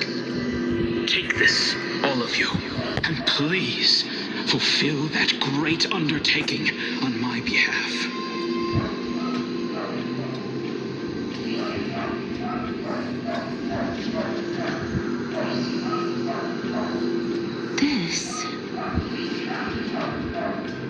We had been inebriated in Fagusa's feast too long before we began to seek divine bestowed death, so that we could be freed from the whims of fate.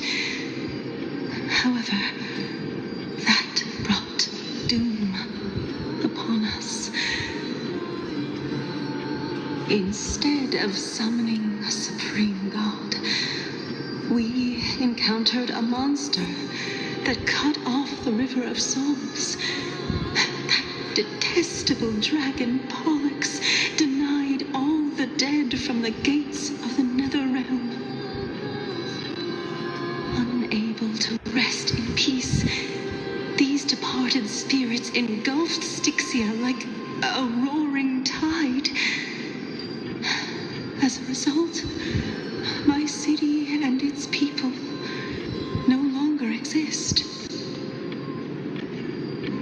That child is the only person whom I managed to save. Born within the evil dragon's abdomen, she has possessed the talent of death since since her birth. She must have been granted to us by the gods as a chance for us to atone for our sins.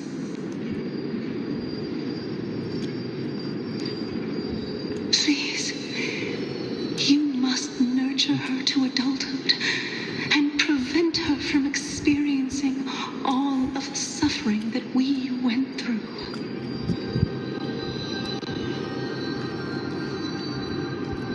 I promise that I will care for her as a mother, that I will protect her from the evils of death. By Fagusa above, thank you for your kindness. As her mother, please bless this child with a name. Before I am swept away by the river of souls, please let me know how I should address her in my next life.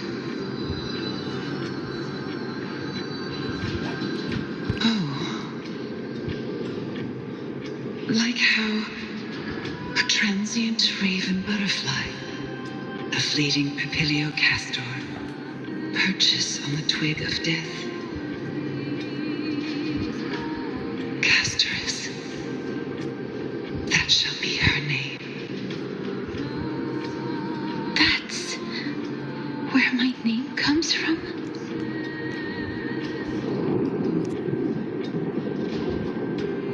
The sound's back.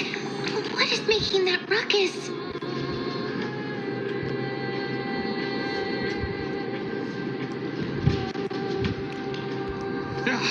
Living ones, don't waste your time bickering. The Netherrealm's wrath is falling upon you.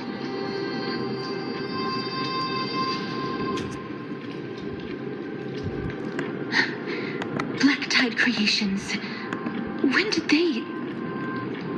Mister, please fight them with caution. Be careful not to suffer the same fate as those Black Tide creatures.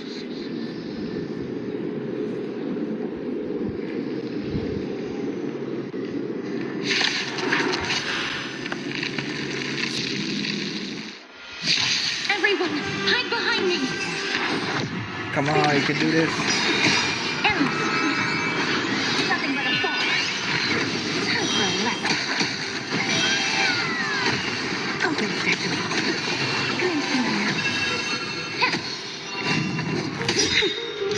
There's one back here. For me or you. You can do this. Give her the... There's so many of them! Let me hold it up!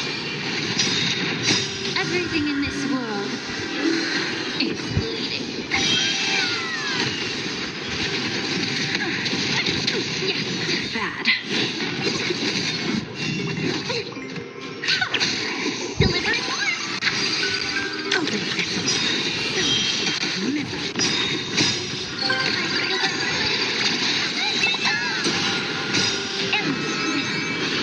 Nothing but a fall.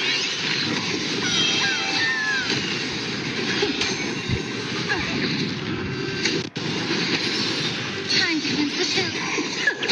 Expand it. Watch it grow. Feast of strife. Wait, my day? Oh my god, it's my day! Oh my god, it's my day! No. Lord Mighty?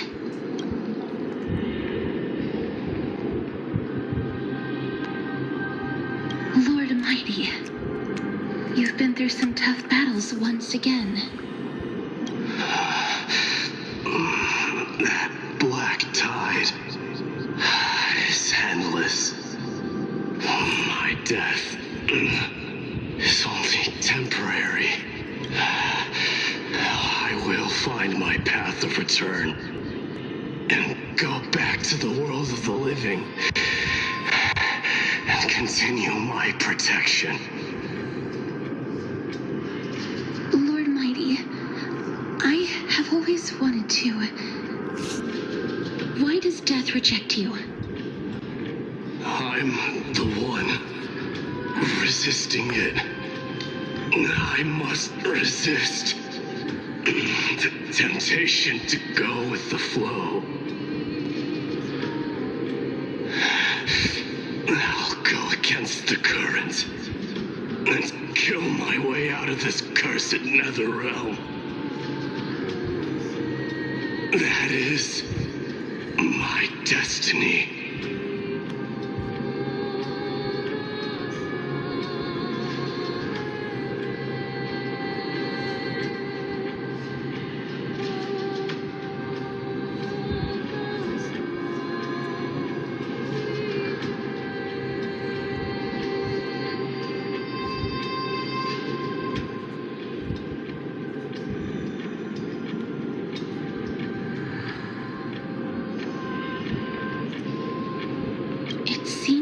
He's completely focused on resisting the temptation of the dead's whispers. He's working hard every minute to deny death. So it's like him, to be honest. It seems his battlefield is not limited to the world of the living. Lord Mighty, are you willing to travel with us? We're headed for the Matrix inside that tower to summon Thanatos from their prolonged concealment.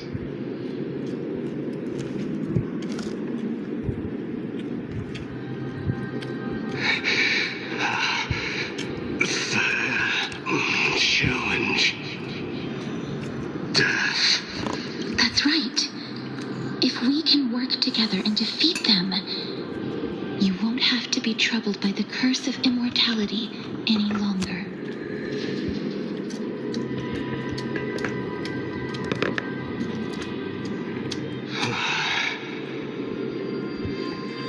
Let's go together, Castorus.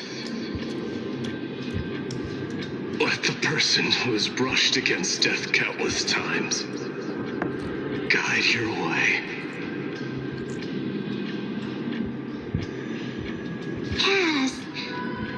Are you sure you want to do this? The alchemist said he wanted you to be a sacrifice. I'm not afraid. There's no reason for us to turn back anymore. Rather than standing still, taking action is by far the better option. Perhaps fate might take pity on us today and show some compassion.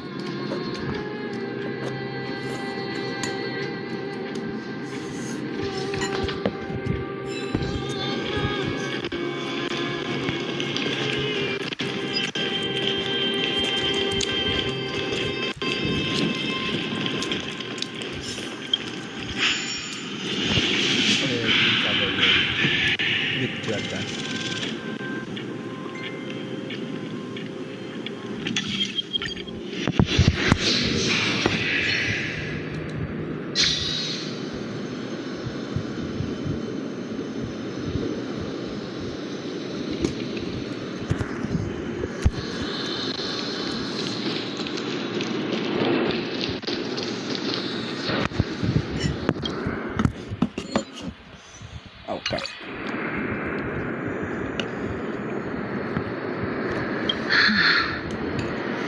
This is going to be difficult.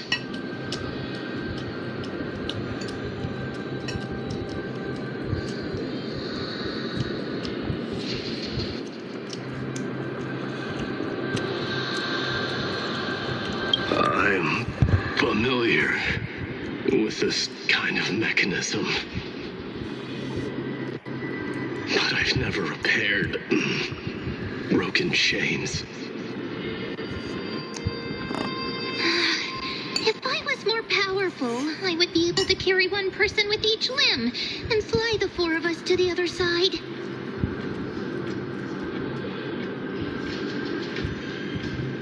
The Rune of Recollection is here, but I can't find the miracle orb anywhere. So weird. Oh, could it be in that collapsed tower in the distance? It's things out.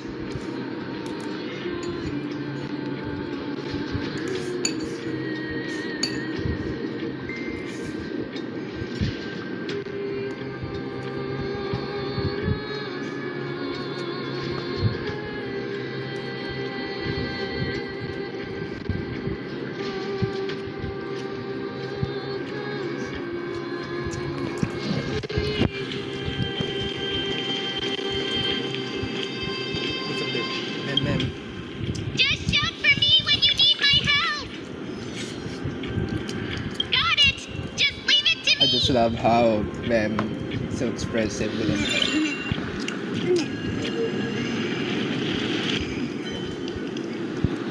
Mem did it. The pink squirrel.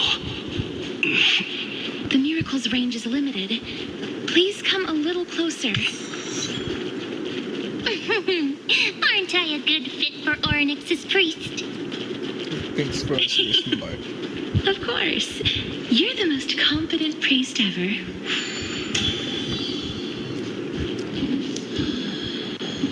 The alchemical matrix should be behind this door.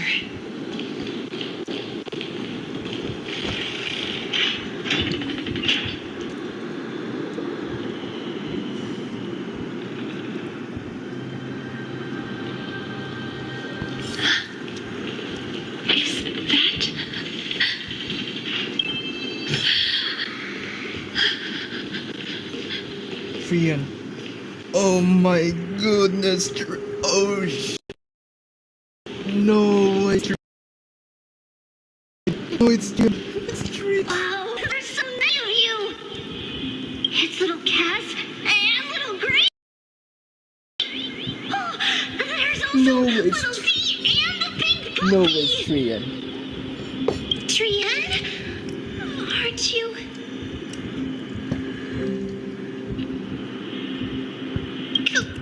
What? I'm getting even more confused. This is the first time I've encountered a deceased friend while going upstream in the River of Souls. It really works like this. Just like the other departed spirits we've encountered along the way. I'm also unable to sense the aura of the living on Lady Trian. Yup, you're right. Trian already knows that she'll not be able to return to everyone's side.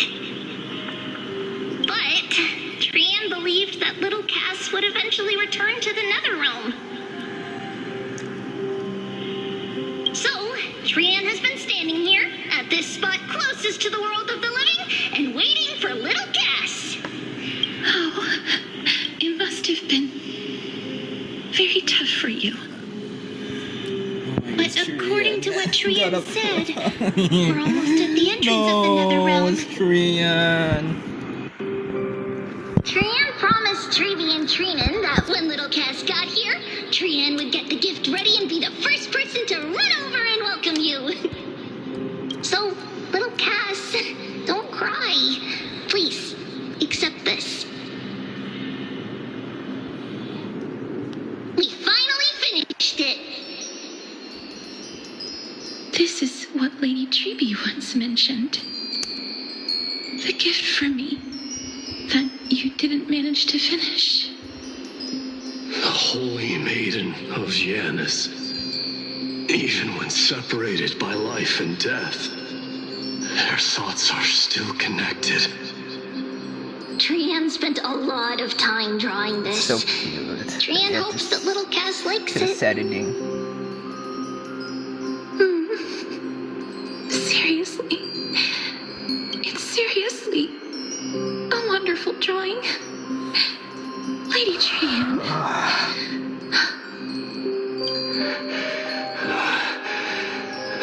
This is our flame chase journey. Little Cass, we don't know what your journey was like before. Trevi has always said that it must have been a very harsh and frightening journey. But little Cass Cast no longer has anything to fear now. Because everyone is here with you in this flame chase journey. That's right. Only now, when I see Lady Trian's gift, do I realize that I've already obtained so many things I would never have dared to dream of since I embarked on the flame chase journey. It's the first time I've gained so many companions. The first time I picked up the hobbies of crafting and photography. The first time I had dinner with someone else. The first time I went to the market to buy the Chimera doll I'd liked for a very long time and hugged it to sleep. The first time I wore a dress personally made by Lady Aglaya. The first time I went for a walk with Lady Treeby, Lady Trian, and Lady Trinan. The first time I enjoyed the night breeze and looked up at the stars with Miss Hyacin. The first time I took care of Dromasis with the Trailblazer. Looking back at all these experiences I never thought were possible, it feels as though the scales of my life had shrunk from centuries and decades down to minutes and seconds. And all of them are so precious. I took countless photos in the past, but they're all black and white landscapes. I don't have a single one with friends. If I had known, I would have taken more pictures.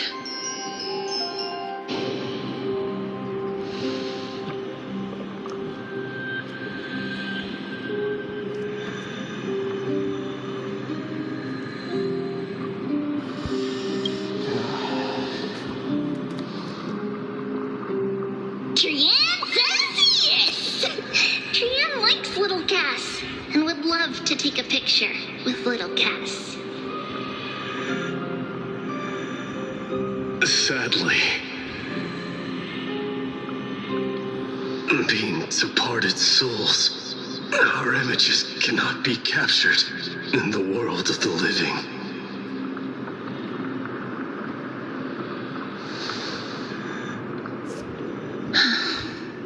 I thought so too. What? Are we seriously going to leave any room for regret?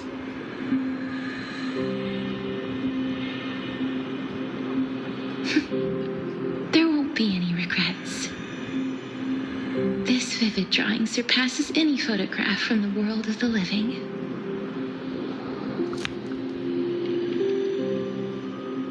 Little Cass, smiled.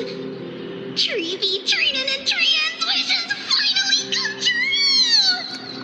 Oh my god. I remember you once said that fate is not the flowers that bloom at the end of the road, but where people tread beyond the gate. Now, the path that belongs to me is about to reach the end.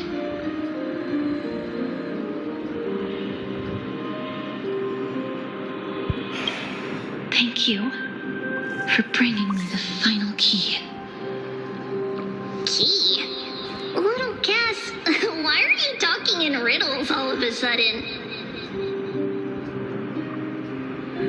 I have a feeling that soon, this gift of yours will become the key to saving Mister's life.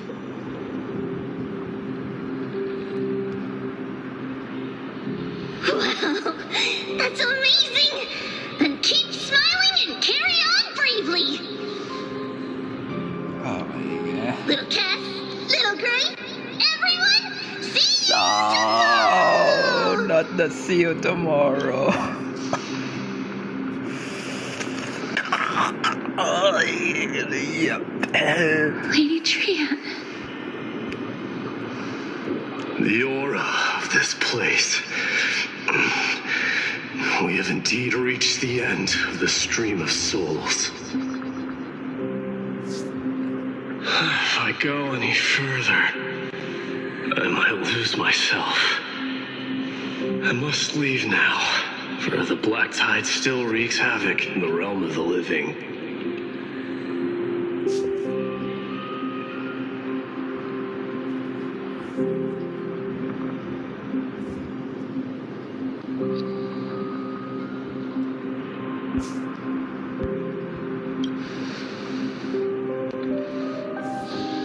I seek not to enter the door to the nether realm. Castorus, will you fulfill your duty for the flame chase?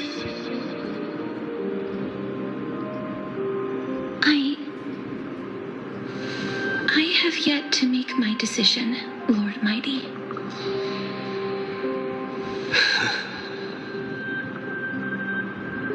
No matter. Make the choice your heart desires. Even if it takes 1,000 years of waiting. I will continue to fight till I die. Then rise from death until the miracle descends.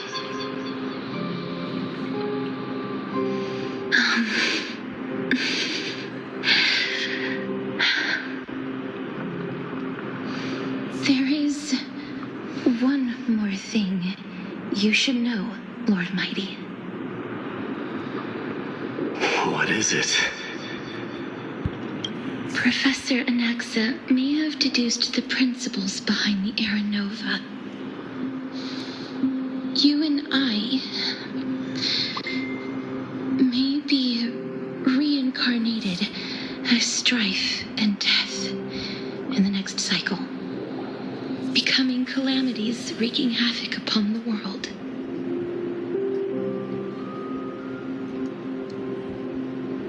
I see.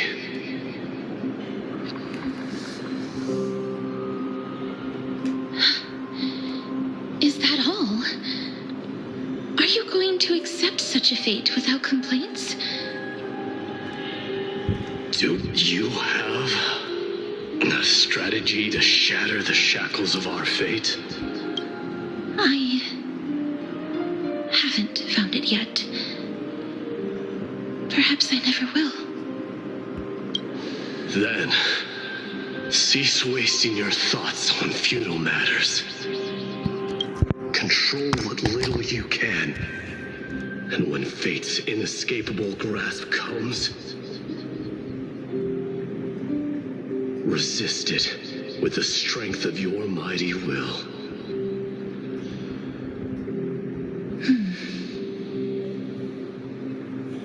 Thank you, Lord Mighty.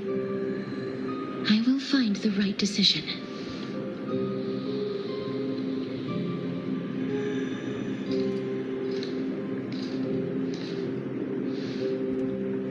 In the name of strife, may you meet a fitting end.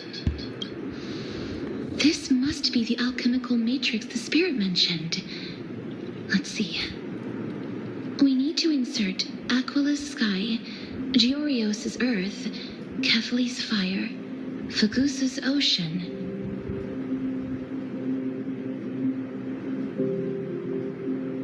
and Nestia's love.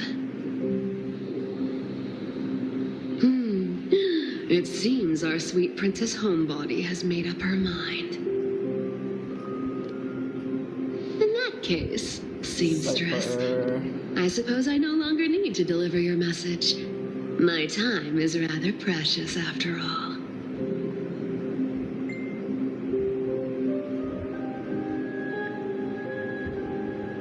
Whether you wish to break free from death or not, please follow your heart. By the promise you once made, I ask that you fulfill your duty one final time. Castorus, please live as a human and die as one. According to that alchemist, the final piece is supposed to be me. However, he is not privy to the past, and therefore cannot see the full picture.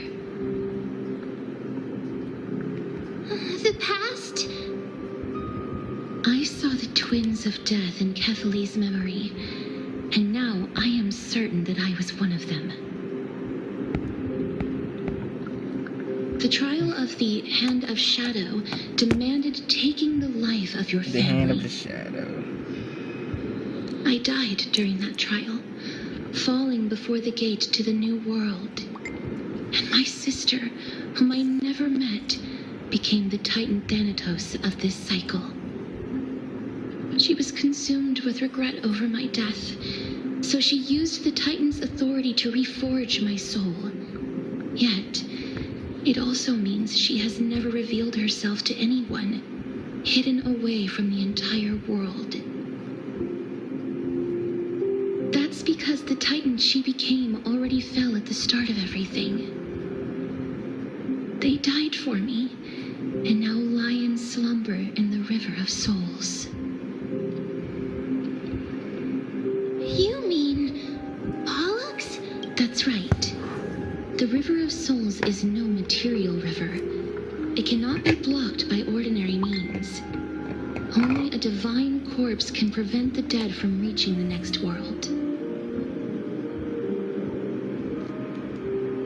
And that's why we have to awaken Pollux from death before we can retrieve the core flame of death.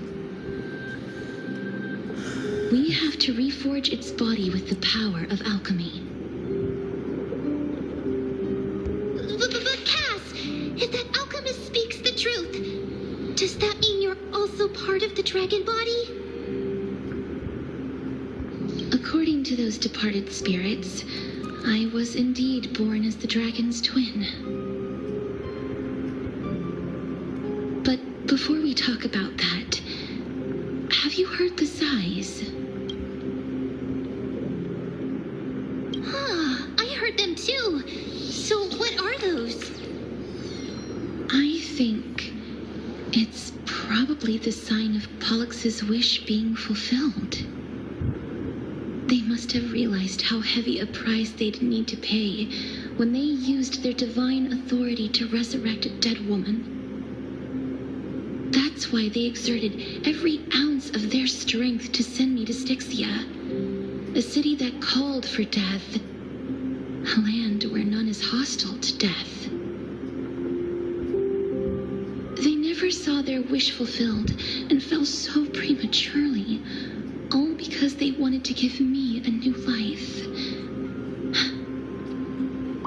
Pollux must really want to know how their sister has been after giving their all to save her. That wish is the reason Pollux's soul still lingers in the mortal realm even after their fall, quietly watching and documenting every detail of their sister's life. So instead of picking up objects on the way here, Is it gonna keep quiet until this? We were instead showing things to a strand of yearning that lingers here. Now, we must weave these Isn't it a yearnings Pollux, together like, Netherwind and restore dragon? them into Pollux's complete soul. but all of this is just a hypothesis, right? What if we go through with the ritual and it turns out totally different?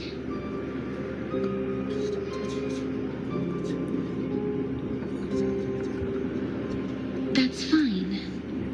As Professor Anaxa often reminds us, such is the nature of alchemy. The true outcome can only be known once the process is complete. This is why alchemy is also known as the miracle of creation. Now, the puzzle of Pollux's yearnings is nearly complete, with only one final piece remaining. I shall reveal what they have been yearning to know in the alchemical matrix. I will show them my whole life since I left Styxia.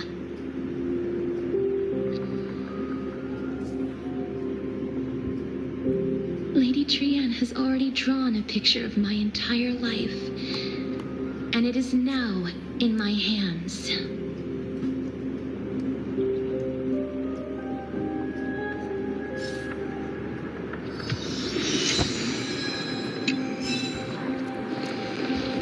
then. There are a few things that I still haven't collected.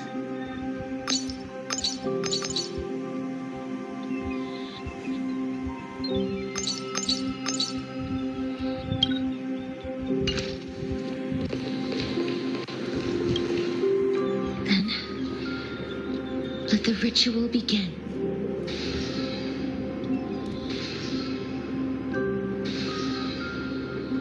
And now, the objective is complete. That is all.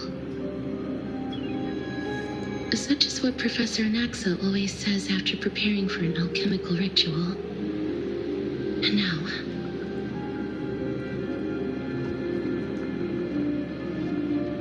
Pollux, I shall lift you from the river of souls and reforge your soul. Perhaps you will be disturbed by this, and your body may become horrifying to behold.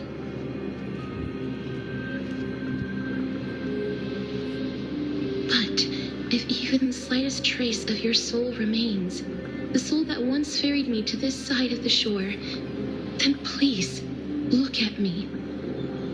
I wish to thank you in person. I attained everything you sacrificed your divinity for.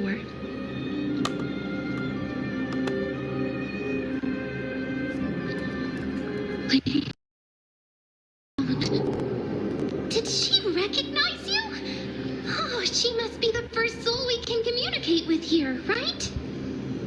I'm afraid she is just another spirit trapped here, like the rest of them. The only difference is that I was there when she died.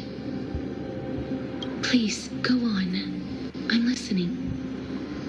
Are you about to tell the story of Styxia?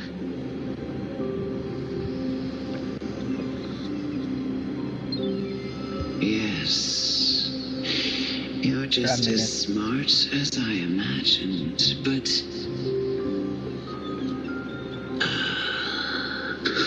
never mind. Now the time.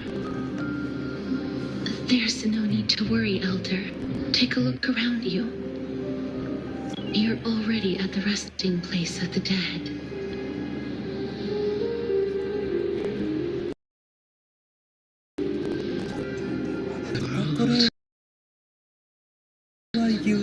Of the dead.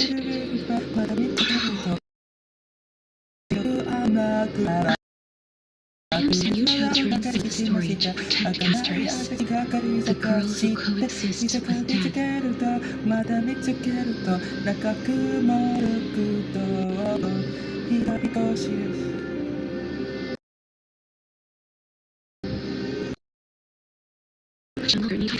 I wish for that girl's life well.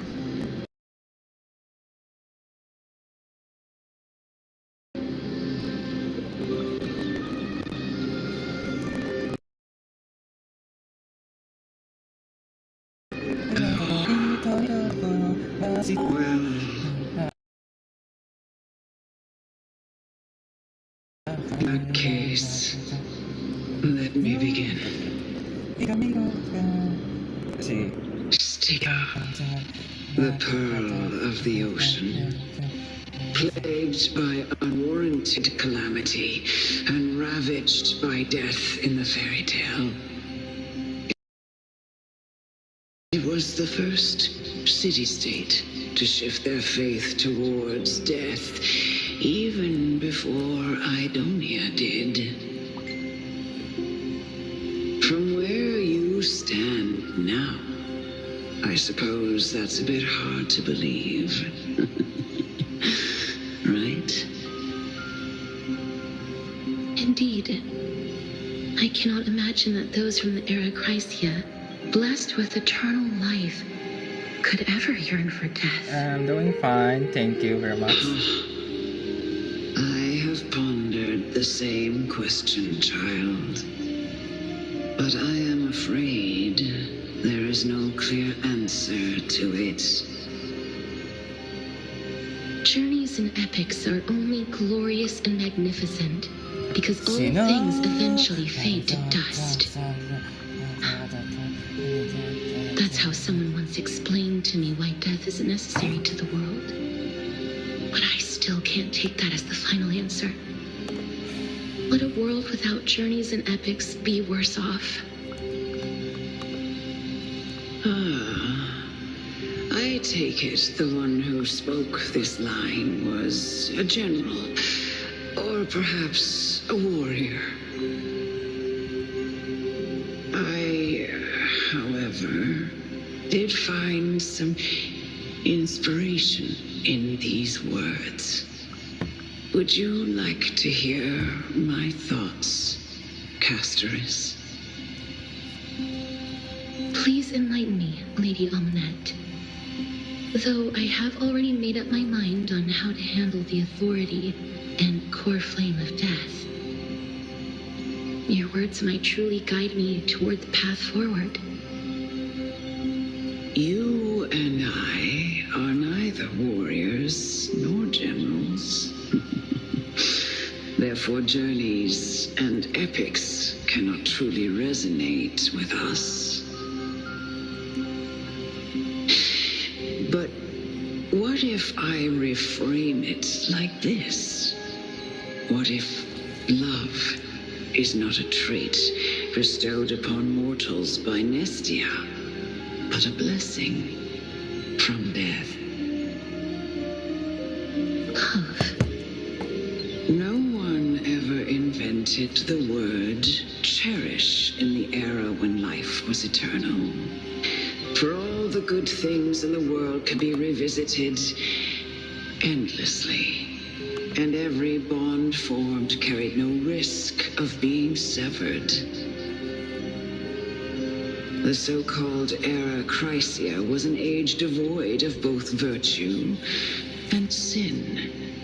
People did not truly live. They simply existed, going through the motions without passion or purpose, and waiting for something to happen. Perhaps the people of Styxia chose to embrace death not out of fascination with its cruel and fearsome side, but instead became fixated and obsessed with the impulses and desires tied to a finite existence. Therefore, death is not a thing of fear and desperation, but... That's right, Castoris.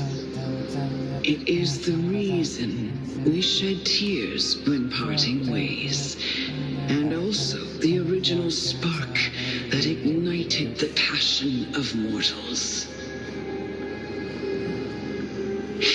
If you truly intend to deprive the world of death, then be prepared to witness it return to a state of stagnation. I understand, Lady Almanette. Our limited lifespan shapes all that we know and love. Not even the Death Titan has the right to take that away from humankind again.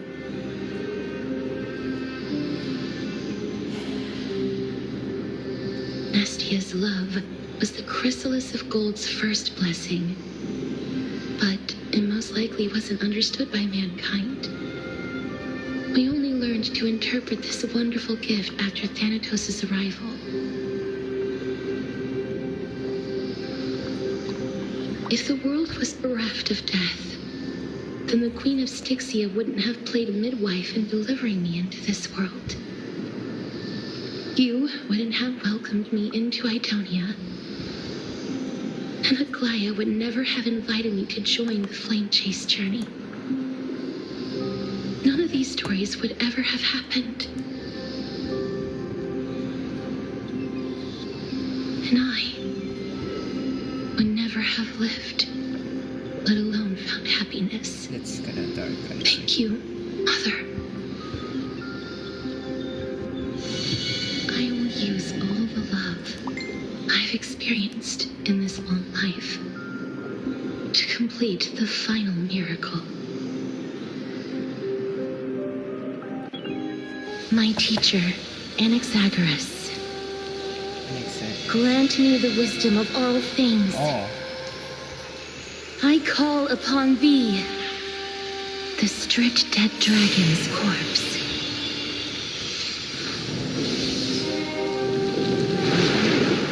Oh my. Ooh. Rises from the earth, falls from the sky. As above, so below. This is the greatest power of all powers. Unstoppable in this world.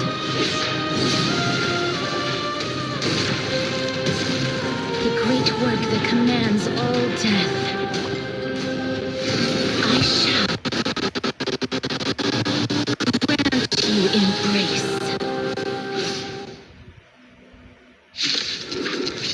Pollux.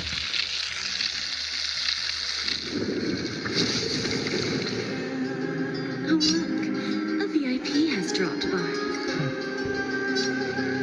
Maybe live podcast is gonna be. They always deliver.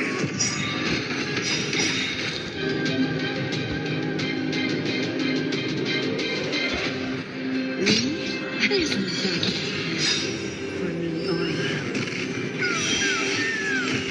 The truth for everything in this world. It's bleeding. Oh, that yeah. When quantum imaginary. Curiosity. Oh, that's a big damage. That's a big damage. Oh, that's a big damage.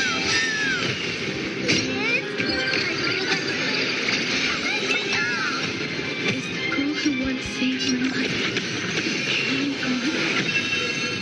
Or will you show yourself again? Once we eradicate this hatred and regret.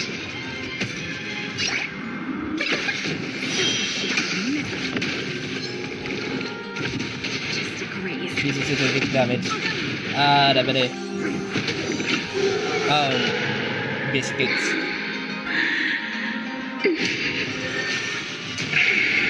Oh. I know you're anxious. Shh. Don't be afraid.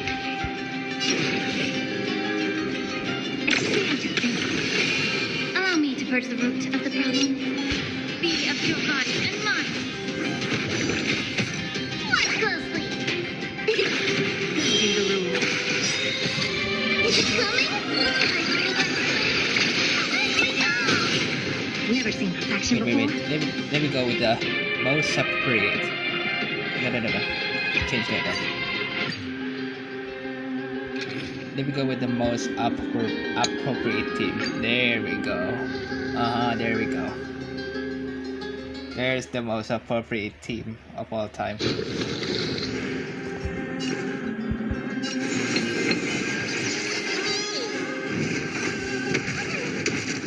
DOT. No, DOT. This dude has DOT. No. Break away. That's DOT.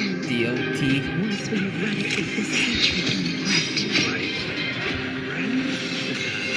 Indulge yourselves!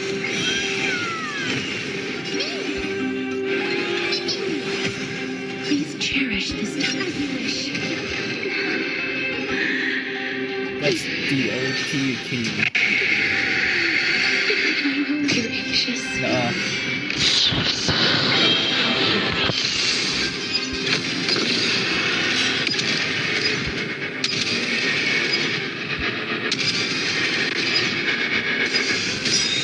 In the mood for another feeding?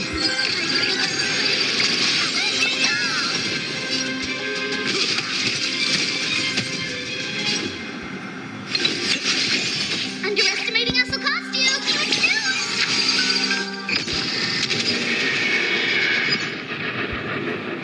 It's the most creepiest DOT. Nice one, man. There's no need to weep in grief.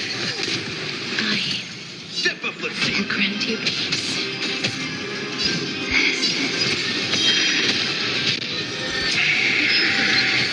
They may be moving by instinct, but there is fury welling up within them.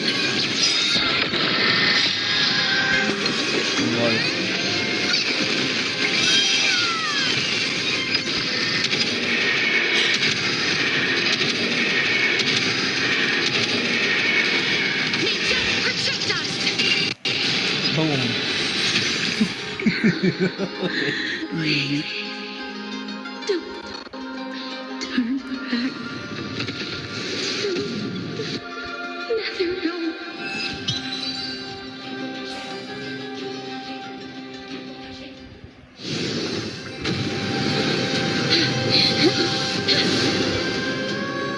Oh, death. Sleep in peace.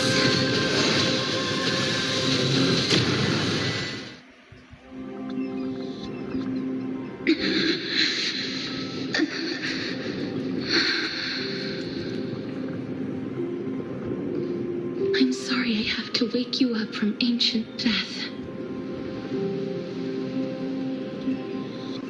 And I know you're anxious. Shh. Don't be afraid.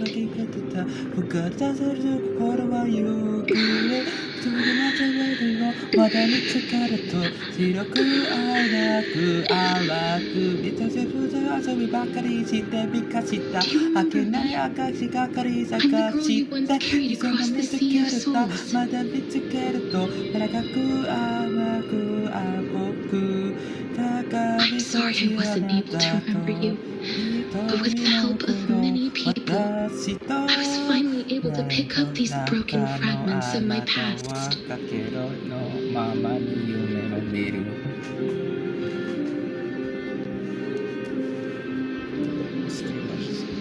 I'm back, Pollux.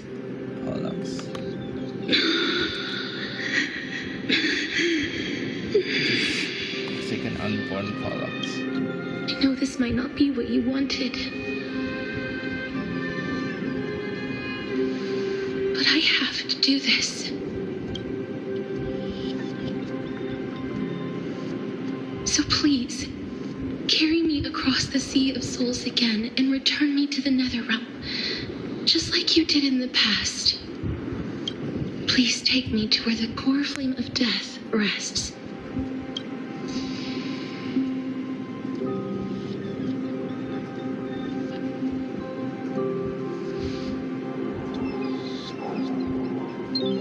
I'll be going now.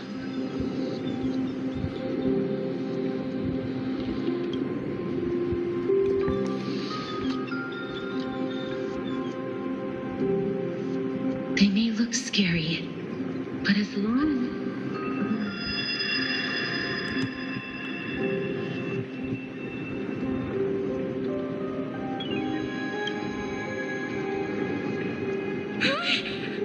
What's wrong?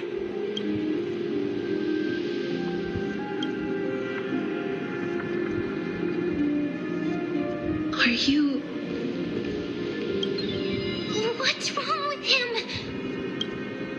His time is almost up. If I don't go now, I'm afraid his soul will return to Thanatos' embrace before me. What? Oh no! Is there anything we can do? Don't worry.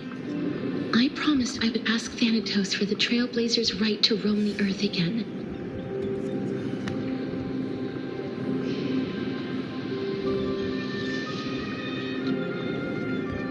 Mem, stay here and keep a close watch until I return. All right?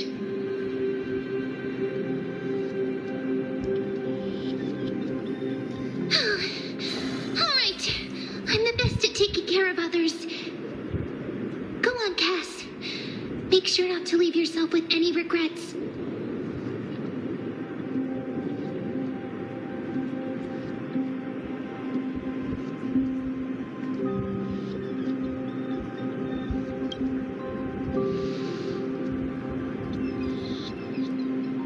It's a deal then.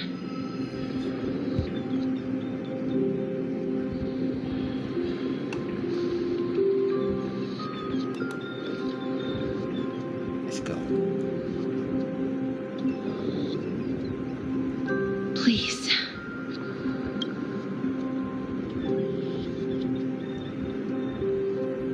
Wait for me.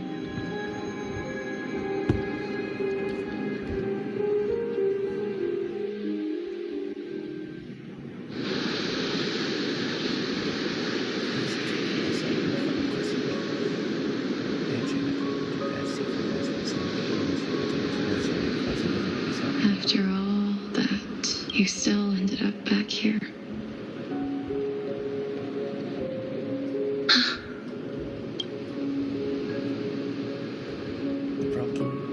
So the legends were true. The Netherrealm really is a sea of flowers. Yes. Just like the flower fields we tended to back then. Is that you, Plexia? Do you remember me? I don't have the memories from that time, but I've seen you before during an experiment. I see. Call me Thanatos, then. It'll be easier. However, since you recognize the name, you must already know everything about Thanatos, right? Yes. I'm here to reforge the order of life and death in Amphorius. You know, my sister was a sympathetic, but rather sensitive person. Whenever she didn't want to say what was on her mind, she would avoid eye contact and look off into the distance. Just like what you are doing now. Can you tell me about the last Era Nova? What did you do, Plexia?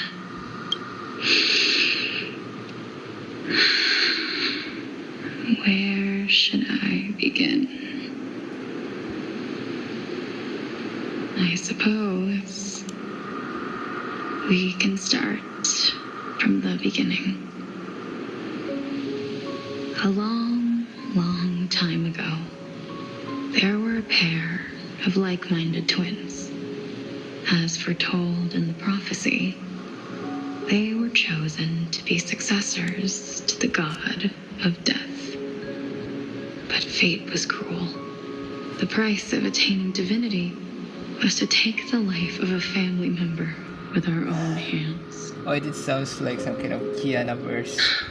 That trial was indeed recorded in that memory.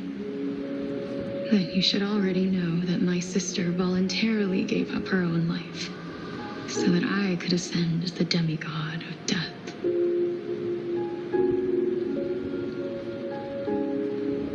But I couldn't accept that. Why did we have to kill each other for a future she'd never see herself? That's not fair. So, while weaving the laws of the new world, I shattered the forbidden bottom line for life and death.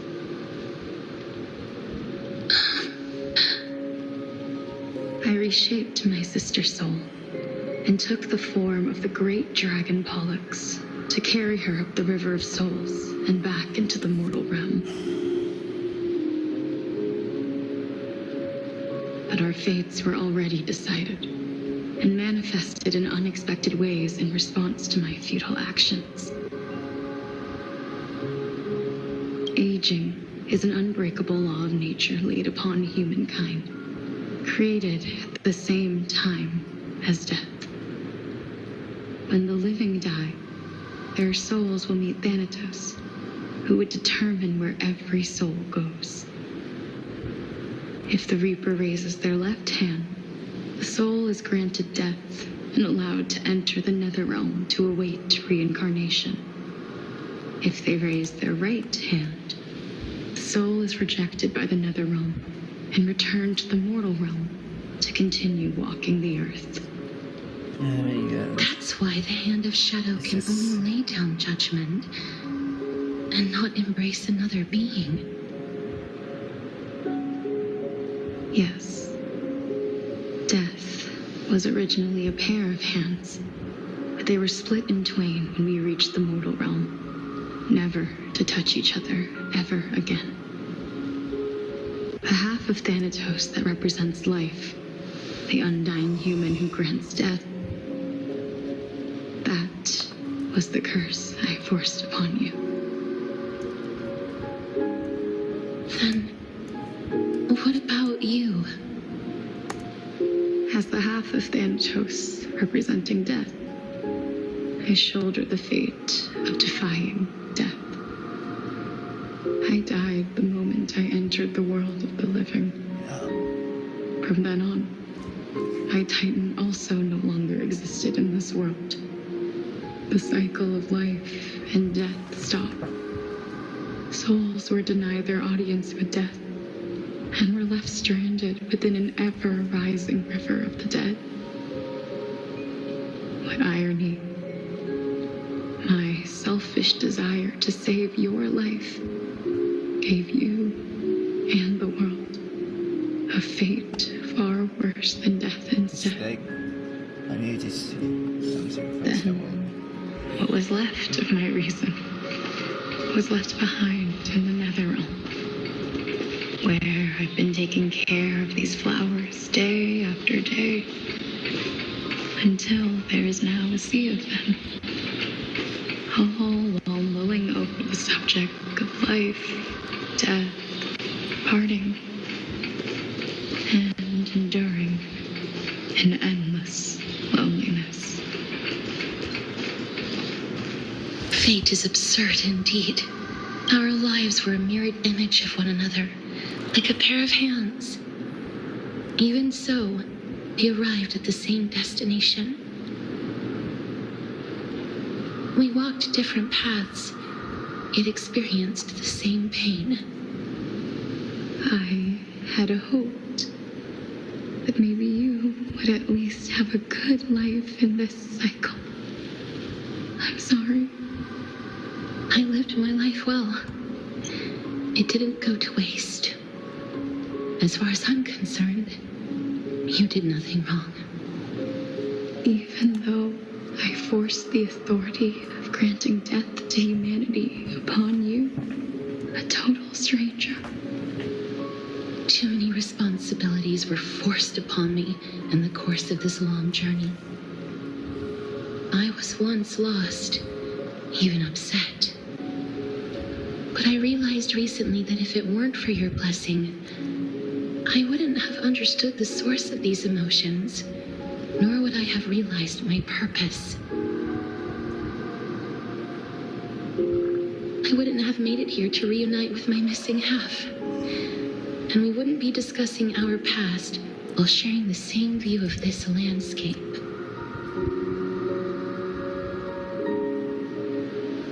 I wouldn't have understood the meaning of our existence.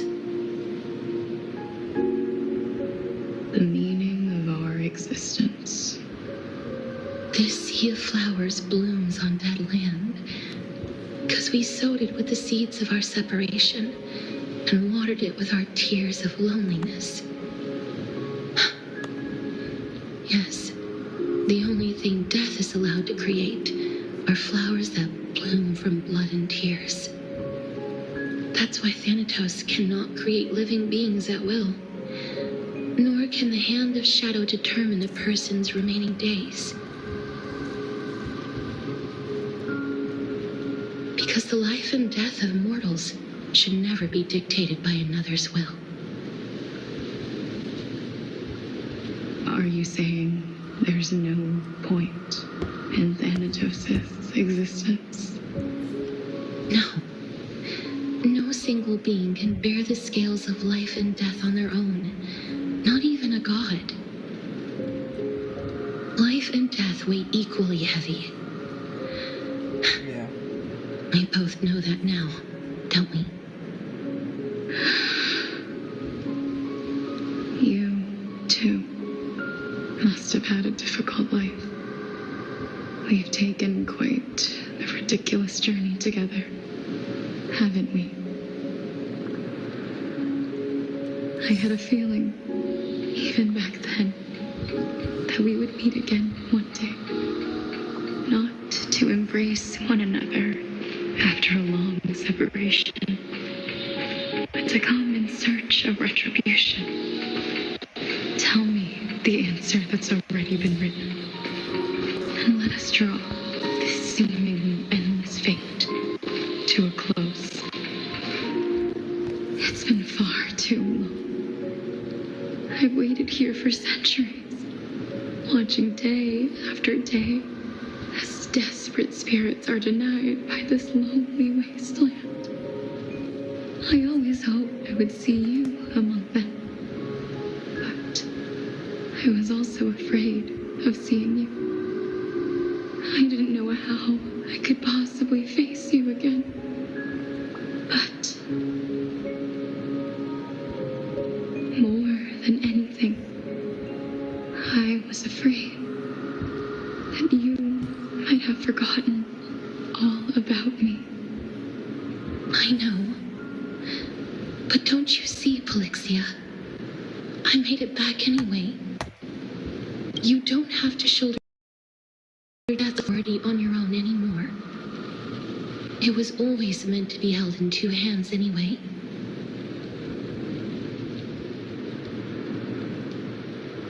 So, let's give our core flame to him and have him take it back to the mortal realm. Give humanity back their cycle of life and death. Our responsibility as Thanatos was never about picking out favorite souls. We were only meant to watch over life. Let's tend the field together and create a warm sea of flowers for all the souls to come.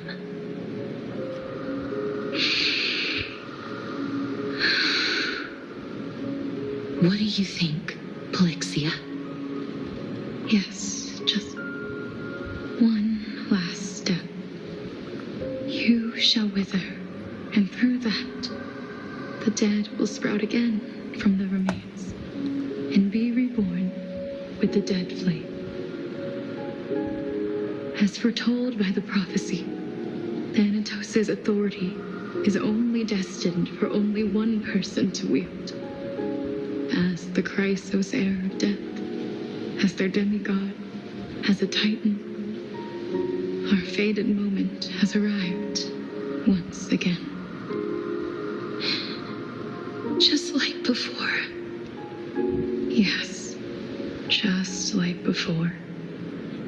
But unlike that time, the ones undergoing the trial this time are prepared.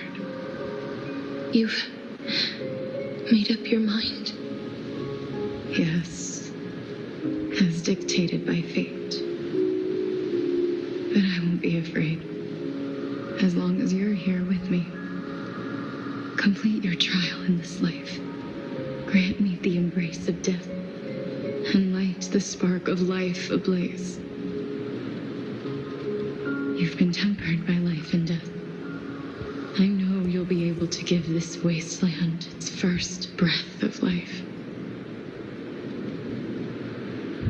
Like a raven butterfly, flying swiftly into the nether realm, perching on the twig of death.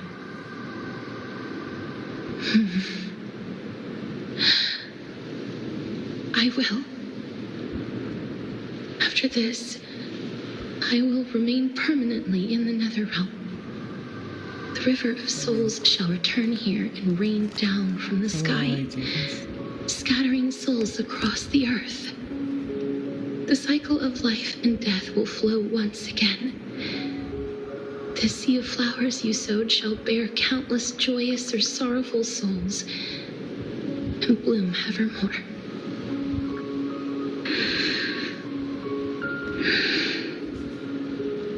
Thank you. Just one last thing. Can you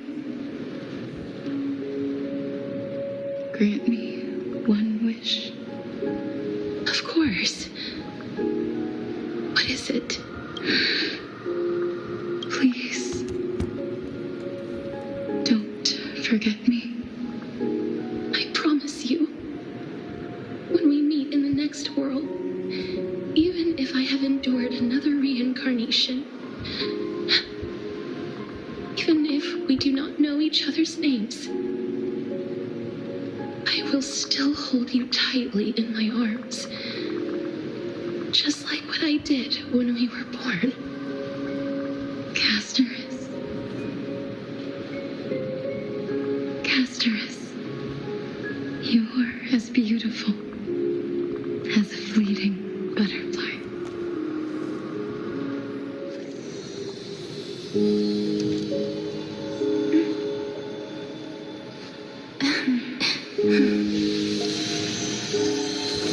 I will bring rest to death. And from now on, stagnant life will once again flow.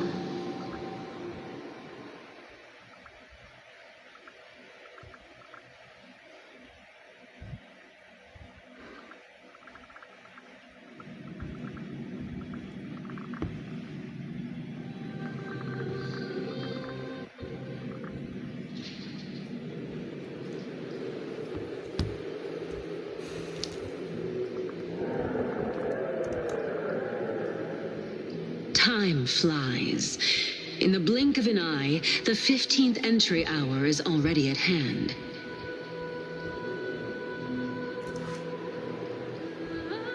When this farce is over, your soul will be placed on the scales of life and death. Are you ready?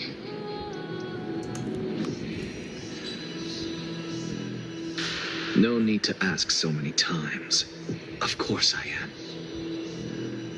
Then why do you drag your feet? Is your fear of crowds holding you back again? I simply find them too noisy. Paying attention to conceited fools like them would be an utter waste of my time. Such harsh words. As I see it, you are no less arrogant than they are. I couldn't agree more. Oh. I did not expect to hear that from you. Are you not going to refute me? I know myself better than you think I do. At the very least, better than a stowaway like you.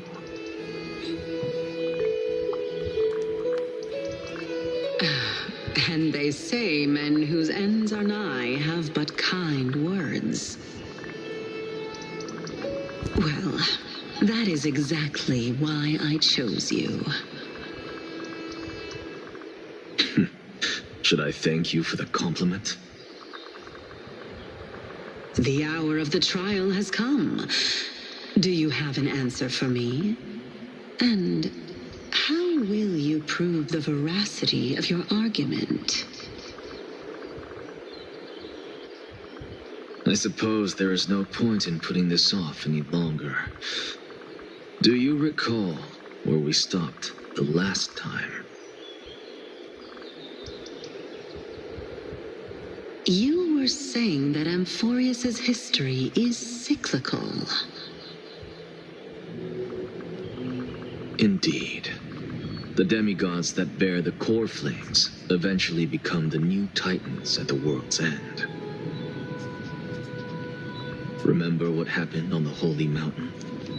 Calypso, Naias. As their destined ends approached, one by one they left this world, leaving only the twins, who are fated to succeed death. Unfortunately, while their journey is consistent with ours, you and Calypso, as well as Nicodor and Naias, act as supporting evidence. I can only come up with a rough sketch for my theory of a cyclical history. For all the pains I took to reach this point, I had already lost hope of ever obtaining definitive proof. After all, the past is in the past. Proving that we are the legacies of heroes of the past is a hopeless endeavor. That is, until I met a girl named Polixia and her sister. If Castorus was truly sent from the past to the present for the Titan's self-serving reasons, then having lived through 2 cycles, and with Styxia as the pivot, she will no doubt be the link to connect all of this together. If the Twins of Death can bridge 2 cycles to reunite at the shores of the Sea of Souls, then my hypothesis will no longer be just a hypothesis. And you too will get the answer to your question. Well, that is all well and good, but how can you be so sure? If there is even the slightest error in your hypothesis, the girl will be shattered.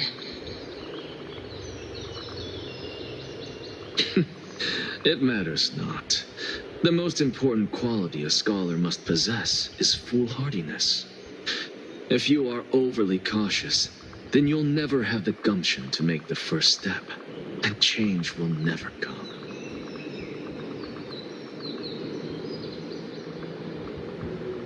Besides, I, Anaxagoras, am destined to overturn this farcical world. Come, let us go and teach those pathetic worms one final lesson.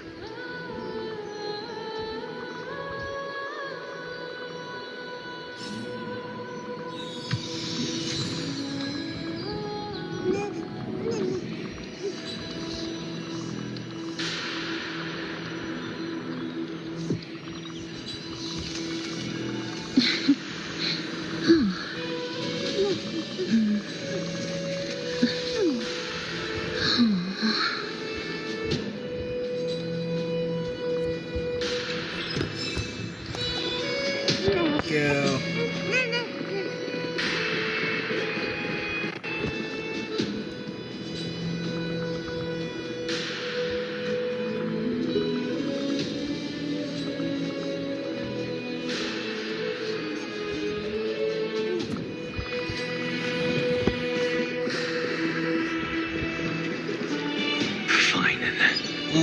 So they are leaving the final... Let those Chrysos heirs who started this terrible war hear you. Let them hear the voices of the people.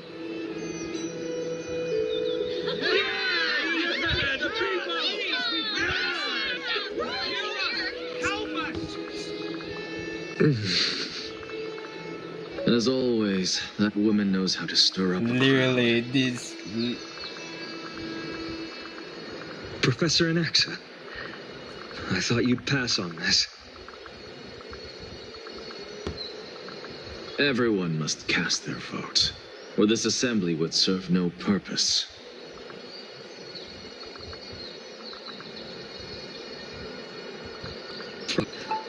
Truly think it's wise to entrust the fate of the world to an assembly like this?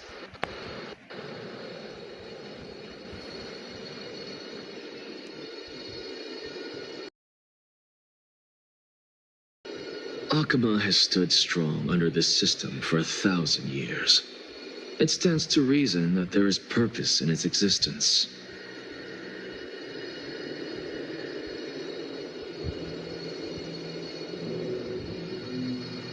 But that is not what you're asking, is it?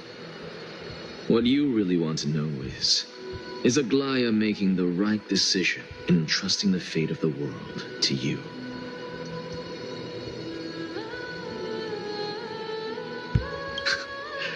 Nothing ever escapes you.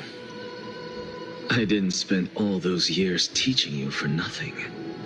Most people only take 4 years to graduate, if I recall.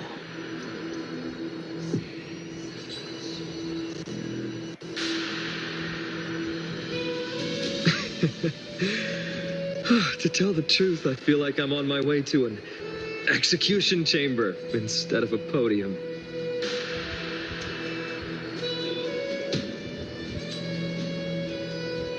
So, do you have an answer to that question? No, I I don't. I thought so. Because that question is not yours to ask in the first place.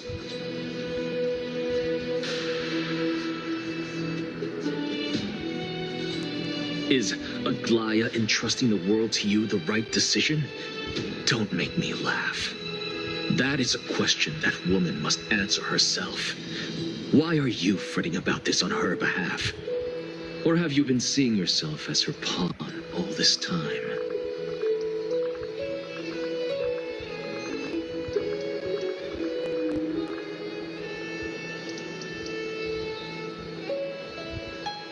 Listen up. I'll say this only once. Flip your perspective around and ask yourself this instead. What should I do to ensure that the world doesn't stray from the correct path? That is what you should be thinking about.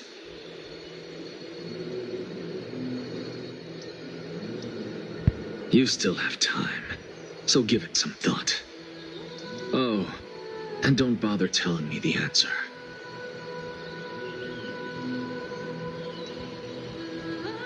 Tell it to those begging for salvation from the gods.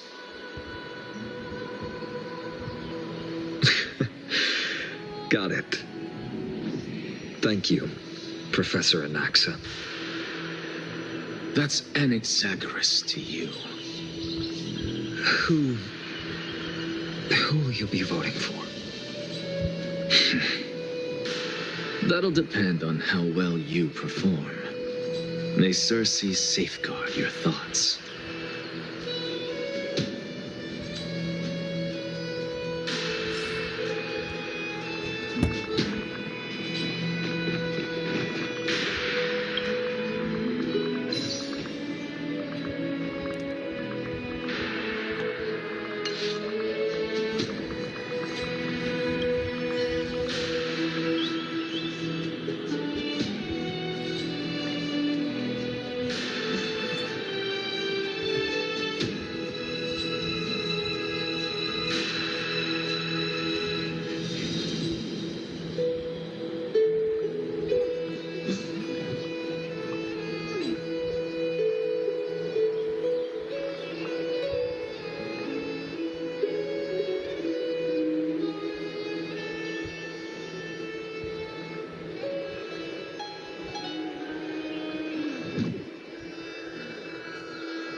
Lead the way. I actually don't necessarily mind things remaining the way they are. Well, I would hate to say it. I'm a little nervous. Elders and citizens, silence, if you please. As the Theoros, I present to you Finan of Ides Elysiae, virtuous citizen of Akima, and the last speaker of the assembly. Much obliged, Lord Lycus. I remember him. He's the penniless lad working for Aglaya. Where's Lady Goldweaver? Why is she sending this guy to give the last speech? Is this really the end of the Flame Chase journey? Can this dude really face down kindness? I actually don't necessarily find things remaining. By Kefali above, dear citizens of Akima, as you look upon me, so too do I see you. I see your fear and misgivings, your apprehension about the discord between the Chrysos heirs and the Council of Elders, and your uneasiness about the future of the Holy City. It is Finan. Yet, I believe in you. Before you contemplate something as grand as the fate of the world, I ask that you look closer. Look beyond the horizon illuminated by Kefali, at the crisis threatening to overwhelm us. What? Ides Elysiae, my beloved hometown, is a village forgotten by time. It is a place with the most invigorating breeze and wheat fields that spread all the way to the sea. I once thought that there I would enjoy a lifetime of peace and quiet with my friends and family. How I wish I could invite all of you to that paradise, far from the noise and chatter of the world. Alas, I can't.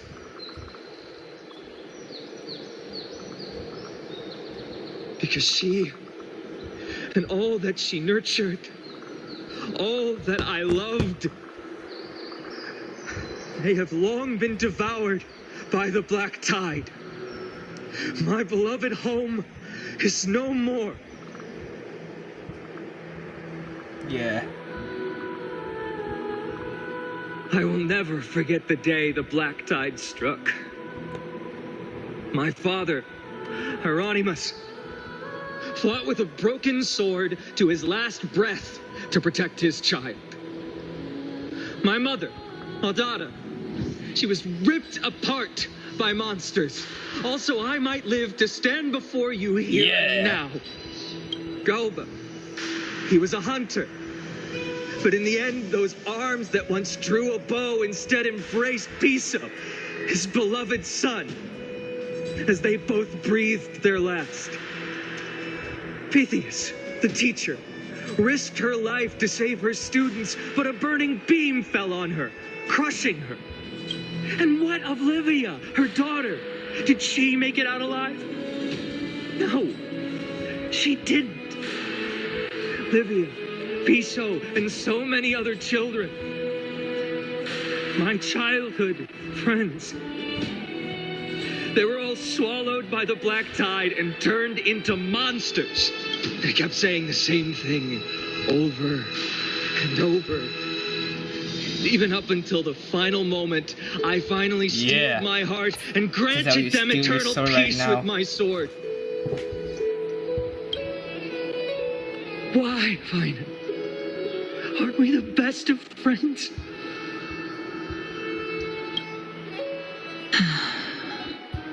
That is the black tide. A looming threat that can bring Akuma to its knees any time. Kindness may have promised that with the 3 titans of Calamity Con, Akuma will return to an era Chrysia once more. But much as it pains me, I must disappoint you. While the demigod of strife has done everything in his power to hold them back, they are still coming. By now, the name of that black-robed swordmaster, the Flame Reaper, has likely echoed throughout the city already. The roaring thunder is a message from the strife demigod. The Flame Reaper has risen from death, and they hunger for the core flames of the gods. Yeah, that's how you erase the debate. Lies! If such a powerful enemy is indeed approaching, why is Akuma still a picture of peace? Exactly! The city of Akuma shows no signs of pandemonium or chaos. And why is that? I beg you, spare a moment to think about this. Are we able to stand here and hold this assembly in peace today because the danger has passed? No! This peace we enjoy is no gift of fate. We are able to stand here today only because the Chrysos heirs have stepped up and shielded Akuma from calamity. With her golden threads, Aglaya has preserved and continues to preserve these idyllic days that all of you hold dear. The Council of Elders claims that Aglaya will one day forsake the people because her divinity is eroding her body and soul. But ask yourselves this.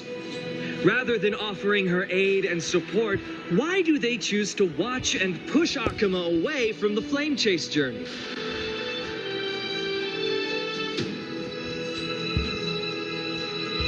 The answer that no one can bring themselves to speak of. A truth stained in blood, and buried in greed, fear, and vanity. This is basically like, oh Allow me fuck to lay it. it Why are you bare leaving before peace? you. Just because we're literally like everybody say that like in the moment like we're like It is because the Council of Elders, which bears Akima's history and honor, along with this citizens' assembly we once took so much pride in, are now infested with vermin. Yeah.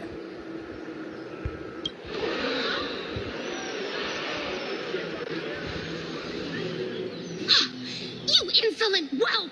How dare you! It is true that Aglaya has reached her limit. Why? Because she has been working tirelessly to weave the defenses of our holy city against the encroaching evil. All while these vermin are making up baseless accusations about her and scheming in the shadows. Not once has she ever failed Akuma. Yet these vermin attempt to tear her apart, tarnishing her name with unfounded allegations. Yeah, exactly. She may have been blessed by divinity, but accusations. hasn't her heart always stayed true to humanity? I hate kindness. They attempt to mislead you and reduce this assembly to a crude standoff between gods and humans, but citizens of Akuma. Once more, I implore you to open your eyes and look at those around you. Examine them closely. Beneath all that finery, do you see the good heart of a human or the poisonous glands of a pest? Make your judgment, then turn your gaze to the demigods whom so many of you regard as cold and merciless. Do you not see the light of humanity in them? And those who wear the mask of humanity yet utter only hurtful, slanderous words. Can you not see that their souls have been corrupted by power? It's just basically just like, oh, it's just the soldiers' fault for not doing their job right. Karens. Yet, no matter what your answer is, and no matter who your vote goes to, rest assured that you have nothing to fear. For Aglaya, Tribios, and I will remain your faithful guardians and pledge our lives to upholding your decision. And this vow will stay true until the end of our days, where it will be passed on to future flame chasers. A steadfast and unwavering promise that shall endure through the ages.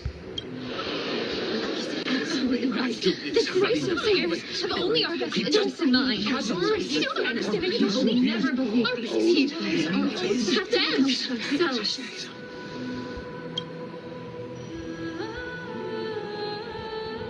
At the present time, on the scales of Talentum, those who call for the continuation of the Flame Chase journey, and those who demand its suspension.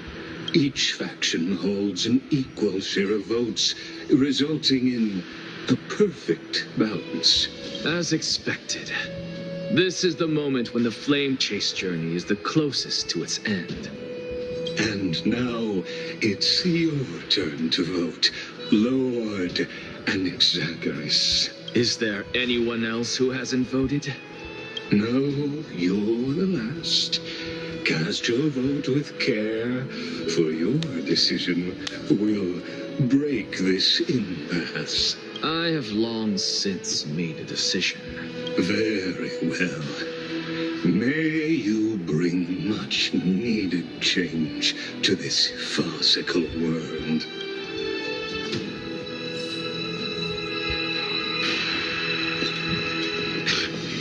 Always the preferred.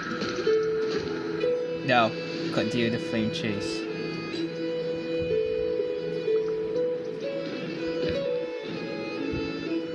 You've done well, Finan. Given the circumstances, delivering a rousing speech to stir up emotions was a prudent move. Thank you all for your patience.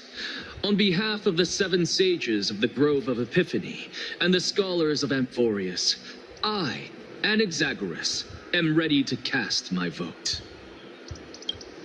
But before that, in the interest of fairness, Lady Goldweaver, I pose a question to you before all who are gathered here. Will you, as Finan has promised, stand by the decision made in the Assembly, regardless of outcome?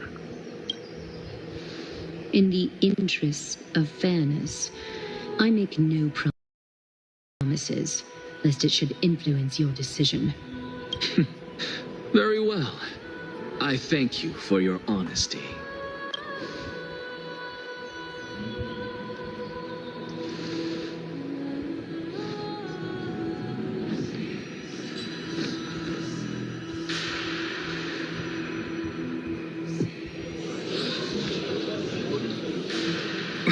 What's he doing? The stakes are high. Let's be patient. Cut the act! Who do you think you are wasting our time like this? Lord Anaxa, please do not forget that I... Rule number 1. Do not call me Anaxa. Rule number 2. Never interrupt me. Silence is golden. Here we go. Deploy. Just vote already. What are you waiting for? Your vote.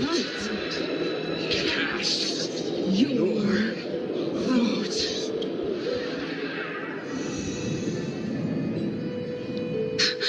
I cannot help but wonder, is every hardship in the world something you will exploit and use to your advantage? How else am I supposed to make use of this situation where my body and soul are separated? Oh, Circes. Or should I say Calypso? Accompany me on this final journey. Let us journey to the Netherrealm and see how she will substantiate the answer to your question and validate my decision.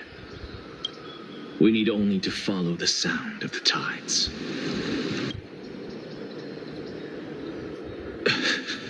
You are... Well done, child.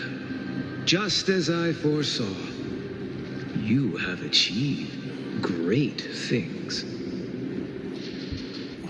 Teacher. What a twist of fate.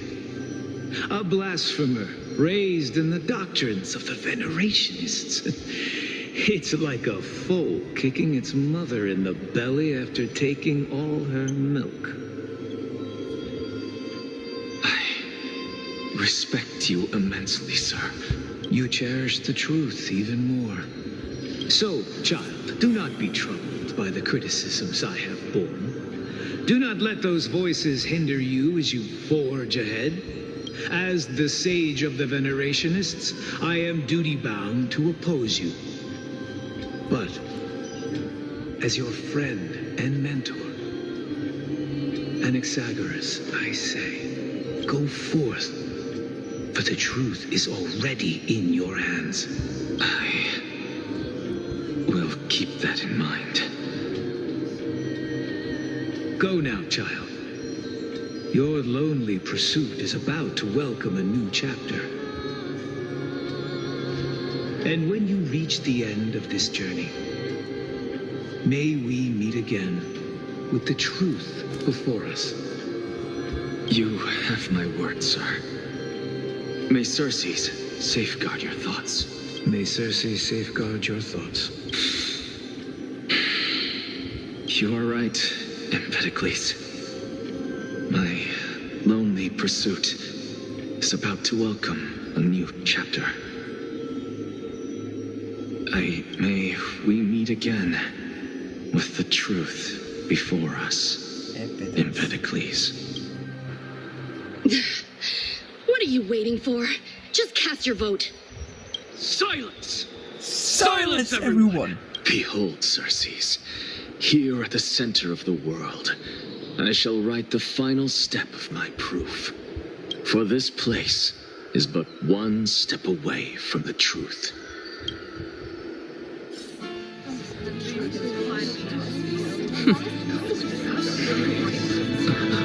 Professor, I completed the proof you wanted.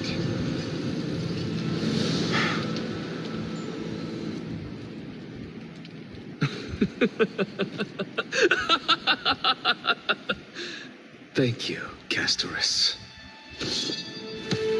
The answer is plain as day. My vote goes to the flame. Yeah! Nothing else. I have deciphered the truth of this world.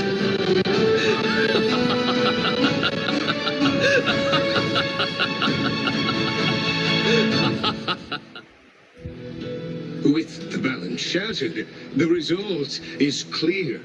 By carefully and Lenten above, as the Theoros, I have observed. No! Ligus, you can't! Anaxa, what have you done? Have you lost your mind? I hope you are prepared for the harsh punishment awaiting you. Mark my words, I will make sure that clever head of yours never forgets the price of betrayal. Have you forgotten? I told you that happens to be one of my rare talents. You put on such a grand performance just to aid their preposterous flame chase journey. Performance? No, you are quite mistaken. I may be paranoid by nature, but I've always been known for my honesty. If you really understood me, Lady Kindness, you'd realize that I never had any interest in your pathetic little game of politics. Factions, standpoints, they are jokes in my eyes. I have never once switched sides, because I, and I alone, am the truth. Roe became Jonas. Lady Kindness, with all the citizens here as witnesses, we should honor the spirit of democracy and respect the decision of this assembly. I have observed that Akama has chosen her destiny. This citizens' assembly has resolved to continue the flame chase journey. This resolution shall be put up on the wall of heroes, such that all citizens are aware of the city's way forward. You! It seems not everyone is ready for the assembly to end. Very well. Let me entertain you for a little longer. By your leave, Lord Ligus. Interesting. Elders and citizens, your attention, please. Stay for a moment more, if you will. Anaxagoras of the Grove of Epiphany has an announcement for the assembly. What is this performer up to now? An absolute flame chase journey. I don't know. Just moments ago, all of you made a decision on the fate of Amphorius. As a supporter of the flame chase journey, it pleases me to see the choice you have made. But I regret to say that I still harbor doubts about this outcome. Thus, I hereby challenge this resolution. When what could that be? Tell me, who among you dare swear to Kefali's name that Era Nova will truly welcome the fairy tale ending that the Chrysos heirs have promised? A beautiful new world free of calamity and madness? What is he getting at? No one? Must I pick somebody to answer? Very well. You, the one acting so wise and profound, in front of all present here, do you dare swear that it will happen for sure? No? Fine. Next. You, the one with ignorance written all over your face. Yes, you. Do you dare swear by it in front of the Titan? What are you trying to do? Useless. Your turn, then. With that smug look of yours, you must be confident that the flame chase journey is the best course to take, right? Hey! Mind your tongue! So, no one? I see. In that case, fine. Because answer me this. Your speech was filled with such passion just now. How confident, then, are you in making this promise? Professor, what are you doing? Let him continue with his performance.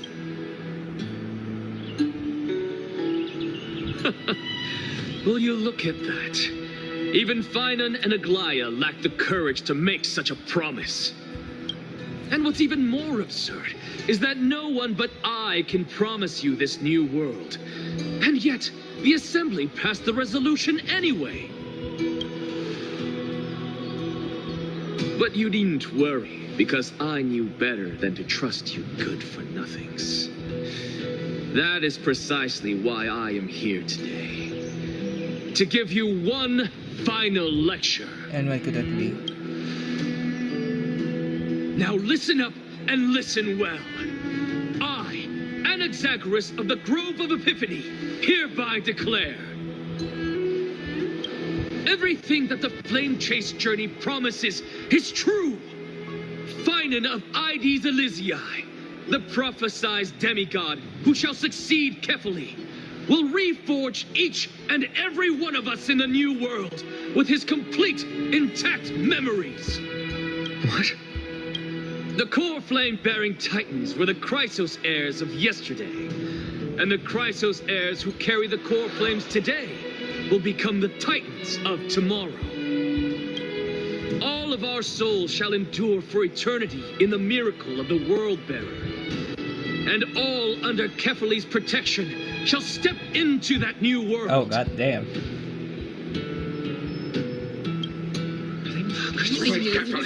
This is your blasphemy! It's impossible. What?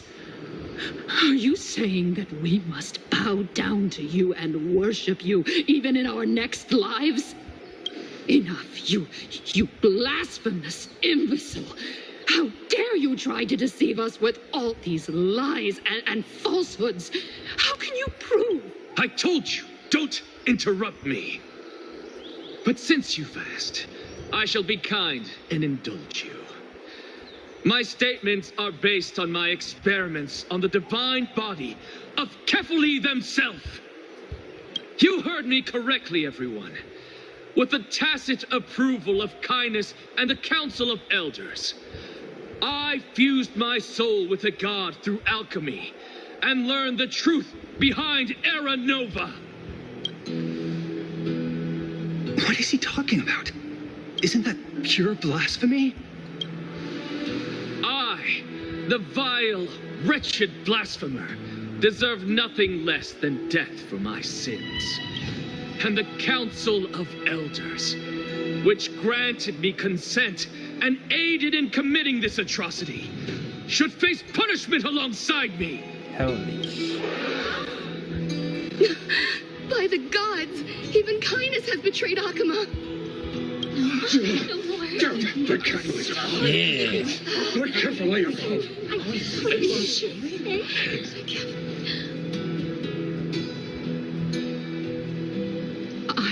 I had no knowledge of his transgressions. He did that on his own. The Council of Elders bears no responsibility for his actions. Lord Lygus, as the esteemed Theoros, are you going to simply stand by and allow the Council of Elders to be dragged through the mud? If the accusation is true, I will acknowledge it.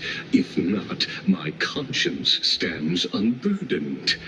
Lady Kindness, the reputation of the Council of Elders was not built in a day, nor will it be shattered overnight. Repercussions await those who fool the people, and punishment must be meted out on those who abandon their vows.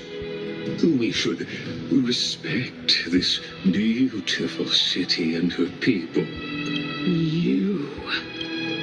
Lady, Aglaya, the Gold Weaver, I humbly ask that you take on the responsibility of overseeing this judgment in the name of the fairness of Talantin and the justice of Kefali. Considering the circumstances, and in accordance with Akima's codex, as the only demigod among us, you shall rightfully wield this authority. Oh my. The honor is mine to bear.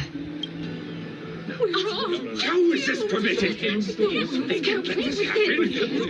Elders and citizens, silence, if you please. Anaxa of the Grove of Epiphany has made his statement clear. As per Akima's codex, I request all present citizens to stand with me in exercising the right of judgment. First, Elder Kindness of Akima and Ligus the Theoros stand accused of neglecting their duties and abusing the law, leading to the egregious blasphemy against a god. In the names of Talantin and Kefali, Akima is to form a committee before the 7th action hour to conduct an investigation and disclose the findings to the public for subsequent judgment. Yes! That's what we deserve! Agreed! Curse you! Now, concerning Anaxagoras of the Grove of Epiphany, he has confessed to grave blasphemy against Kefali. In the names of Talantin and Kefali, the accused must be allowed to hear the people's voice prior to the execution, for a chance at a reduced sentence and possible pardon.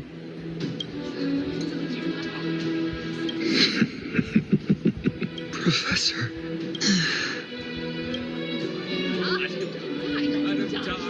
Let him die! Let him die! Let him die! Let him die! What decision will you make, lady? Enough with the hesitation, Aglaya. This is not like you. Let him die! Let him die! Let him die! Let him die! Let him die! Let him die! Let him die! Then, in light of the people's voice, O Talantin on high, may you bring death upon him. Now, let us see what is confirmed of reason. Use no. You're kidding.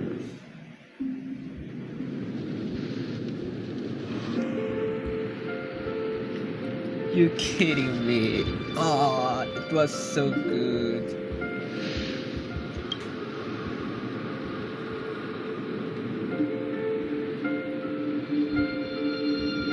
Allow me to reintroduce myself. I bore the name of Castris while walking among the mortals. And now, I stand as the demigod of death, the living side of Thanatos. Welcome to my realm, where the west wind ends.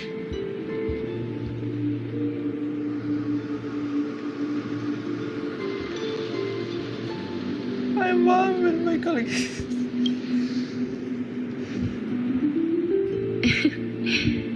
Every departed soul who has arrived here has expressed the same. Did you know? Every flower here was planted by Thanatos himself. These flowers were originally both lifeless and immortal, Went back to but in the first cliffhanger rain stuff brought by like the that. River of Souls, they were given new life, flourishing as the bearers of countless souls. And it is my duty as the Master of Death to tend to their well-being and foster their growth in this serene haven. Similar to the structured cycle of life and death in the mortal world, these flowers too shall wither and fade, returning to the earth and then ascending to the sky with mist and tides. Oh, you just spilled your own one.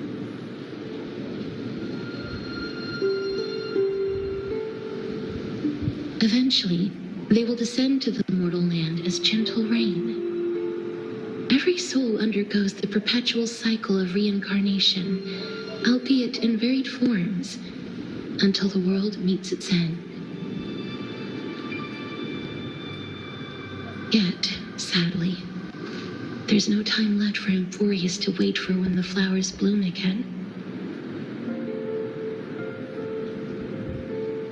Now, death is the power at my fingertips. It once led the souls of the deceased here, but I shall open the gate of the netherworld and return you to the realm of the living. In exchange, please, take the core flame of death with you and complete the flame chase journey. Do not let our work thus far be in vain.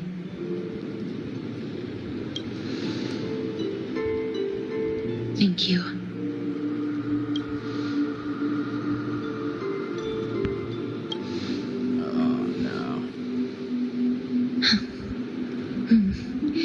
Just like the other demigods, I will stay here and embrace my destiny. Yes. That being said, it is not easy to guide a lost soul back to the mortal realm. The whispers of death are sweet and alluring. If your determination wavers, you will succumb and be forever ensnared by the netherworld's grasp. Please consider this a one-time exception. I will do everything in my power for the flame chase journey. And for your life, the only life I can save.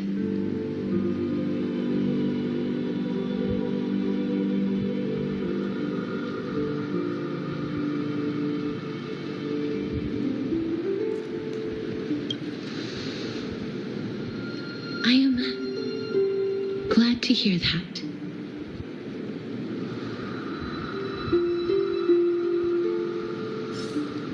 Over here!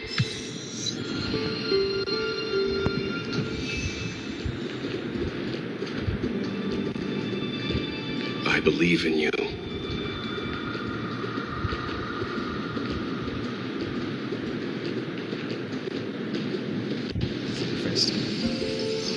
Embrace awaits you.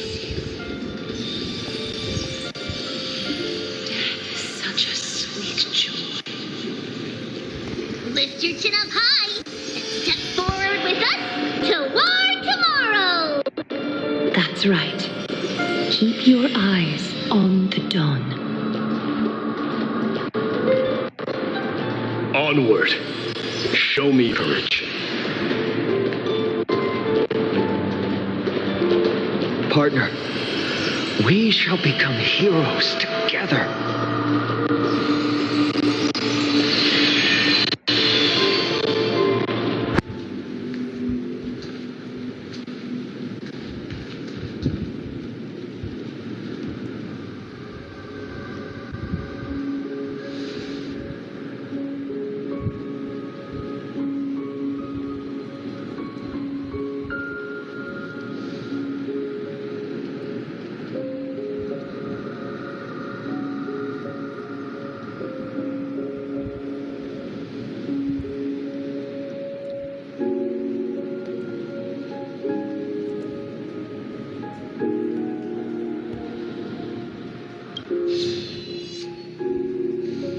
Acro.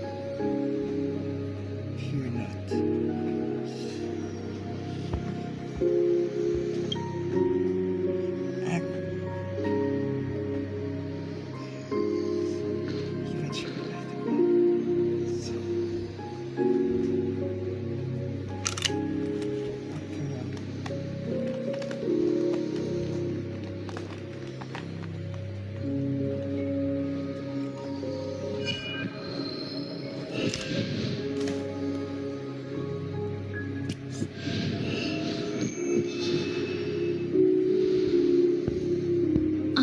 This is proof that you once lived.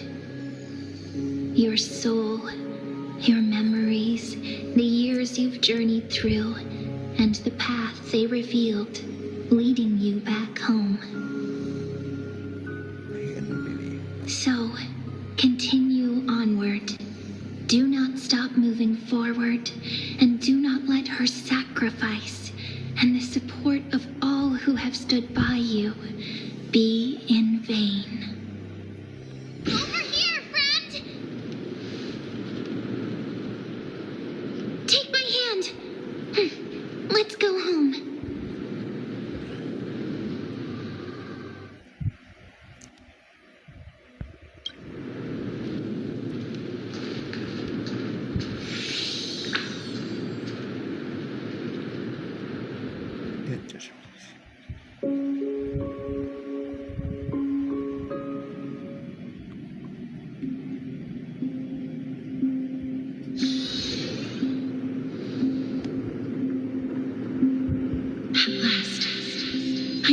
could do it.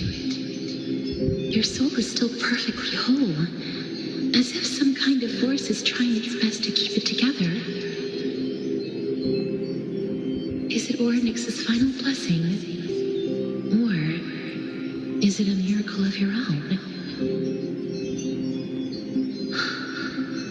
It's truly incredible. Such a strange surge of familiarity. So hard to describe. Perhaps it is fate, once again fulfilling its own design. Or perhaps it is the loss from beyond the sky, so familiar to you, that intertwined our fates long ago.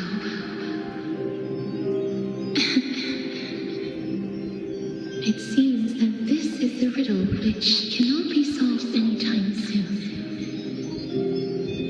The sensation of becoming a demigod is truly wondrous. It's as if the river of souls is winding its way through the depths of my spirit, transforming with each breath into a fine rain that nourishes the world. Do you recall that prophecy? At the end of the sea of flowers, the souls of the living shall warm thy fingertips, and after an embrace, there shall be eternal separation. I promised you that I would do everything in my power to give it another meaning. Now, as I stand as a demigod and destiny draws to a close, I can finally end it in a way that is as beautiful as it deserves. The wish I once sought but could never grasp is now within reach. In this brand new world, every blooming life will lift its arms in celebration and recount the profound meaning of this very instant. Every touch, every embrace we share will never again be an ice-cold gloss. They will radiate with an intense warmth, sowing love far and wide throughout the land.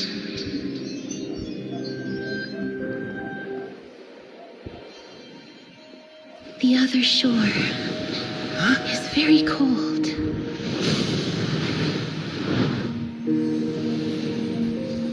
May I borrow your warmth one last time?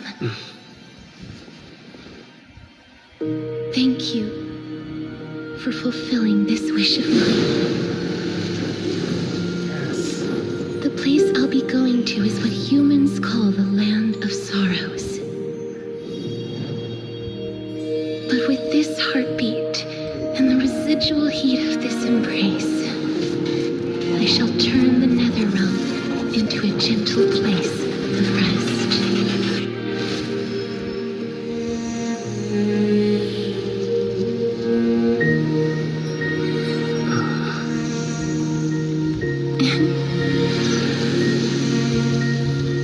This embrace may be brief, but it's the proof that I once lived.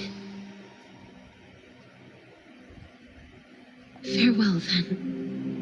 May we reunite in the new world.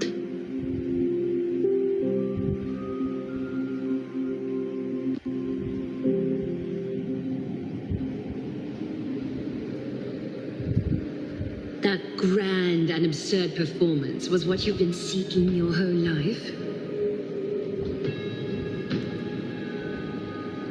I gave up everything in search of truth, and it culminated in this very moment. You, on the other hand, performed as I expected. You did not hesitate when you saw the chance to attain power. It's as if you crave power, like a fly craves rot. Those are your words, not mine. But what you said at the end, Did you already know what I had planned for Thainan? I may have lost an eye, but my vision is clearer than anyone else. You've nearly exhausted your humanity. You're no different from my current state as a walking corpse. That's true. I've long since burned to ash over the past 1,000 years. Only he is capable of unleashing a raging fire that rivals our final great enemy, Aquila. So, this is our last chance. How about we let go of the bad blood between us? May I resonate with your core flame, Aglaya?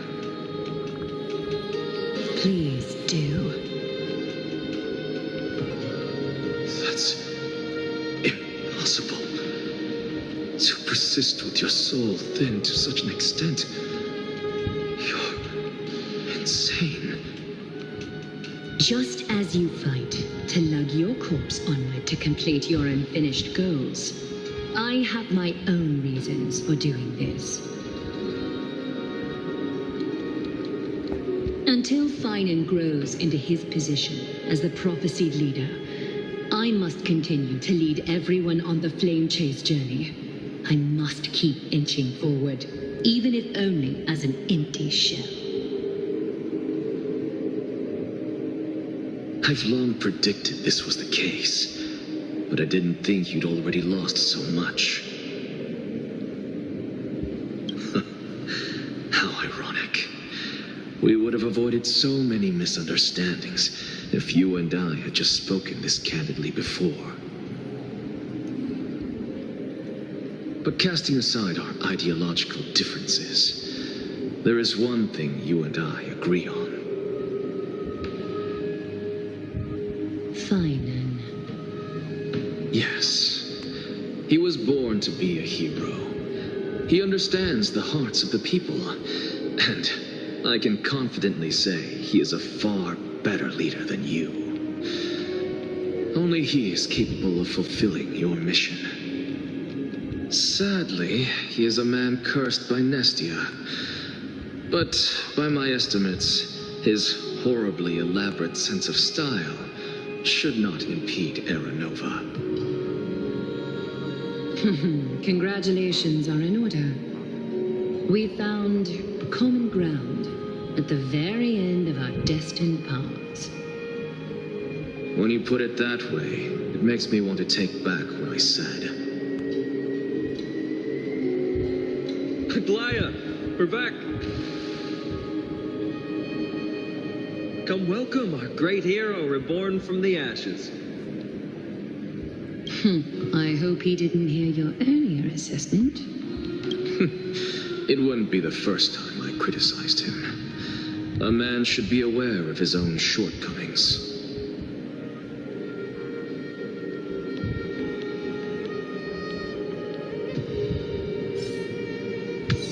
I am back. The core flame death. I think I'm gonna stop this stream for now, since we're being past midnight now. So anyways, I'll stream here tomorrow. See ya!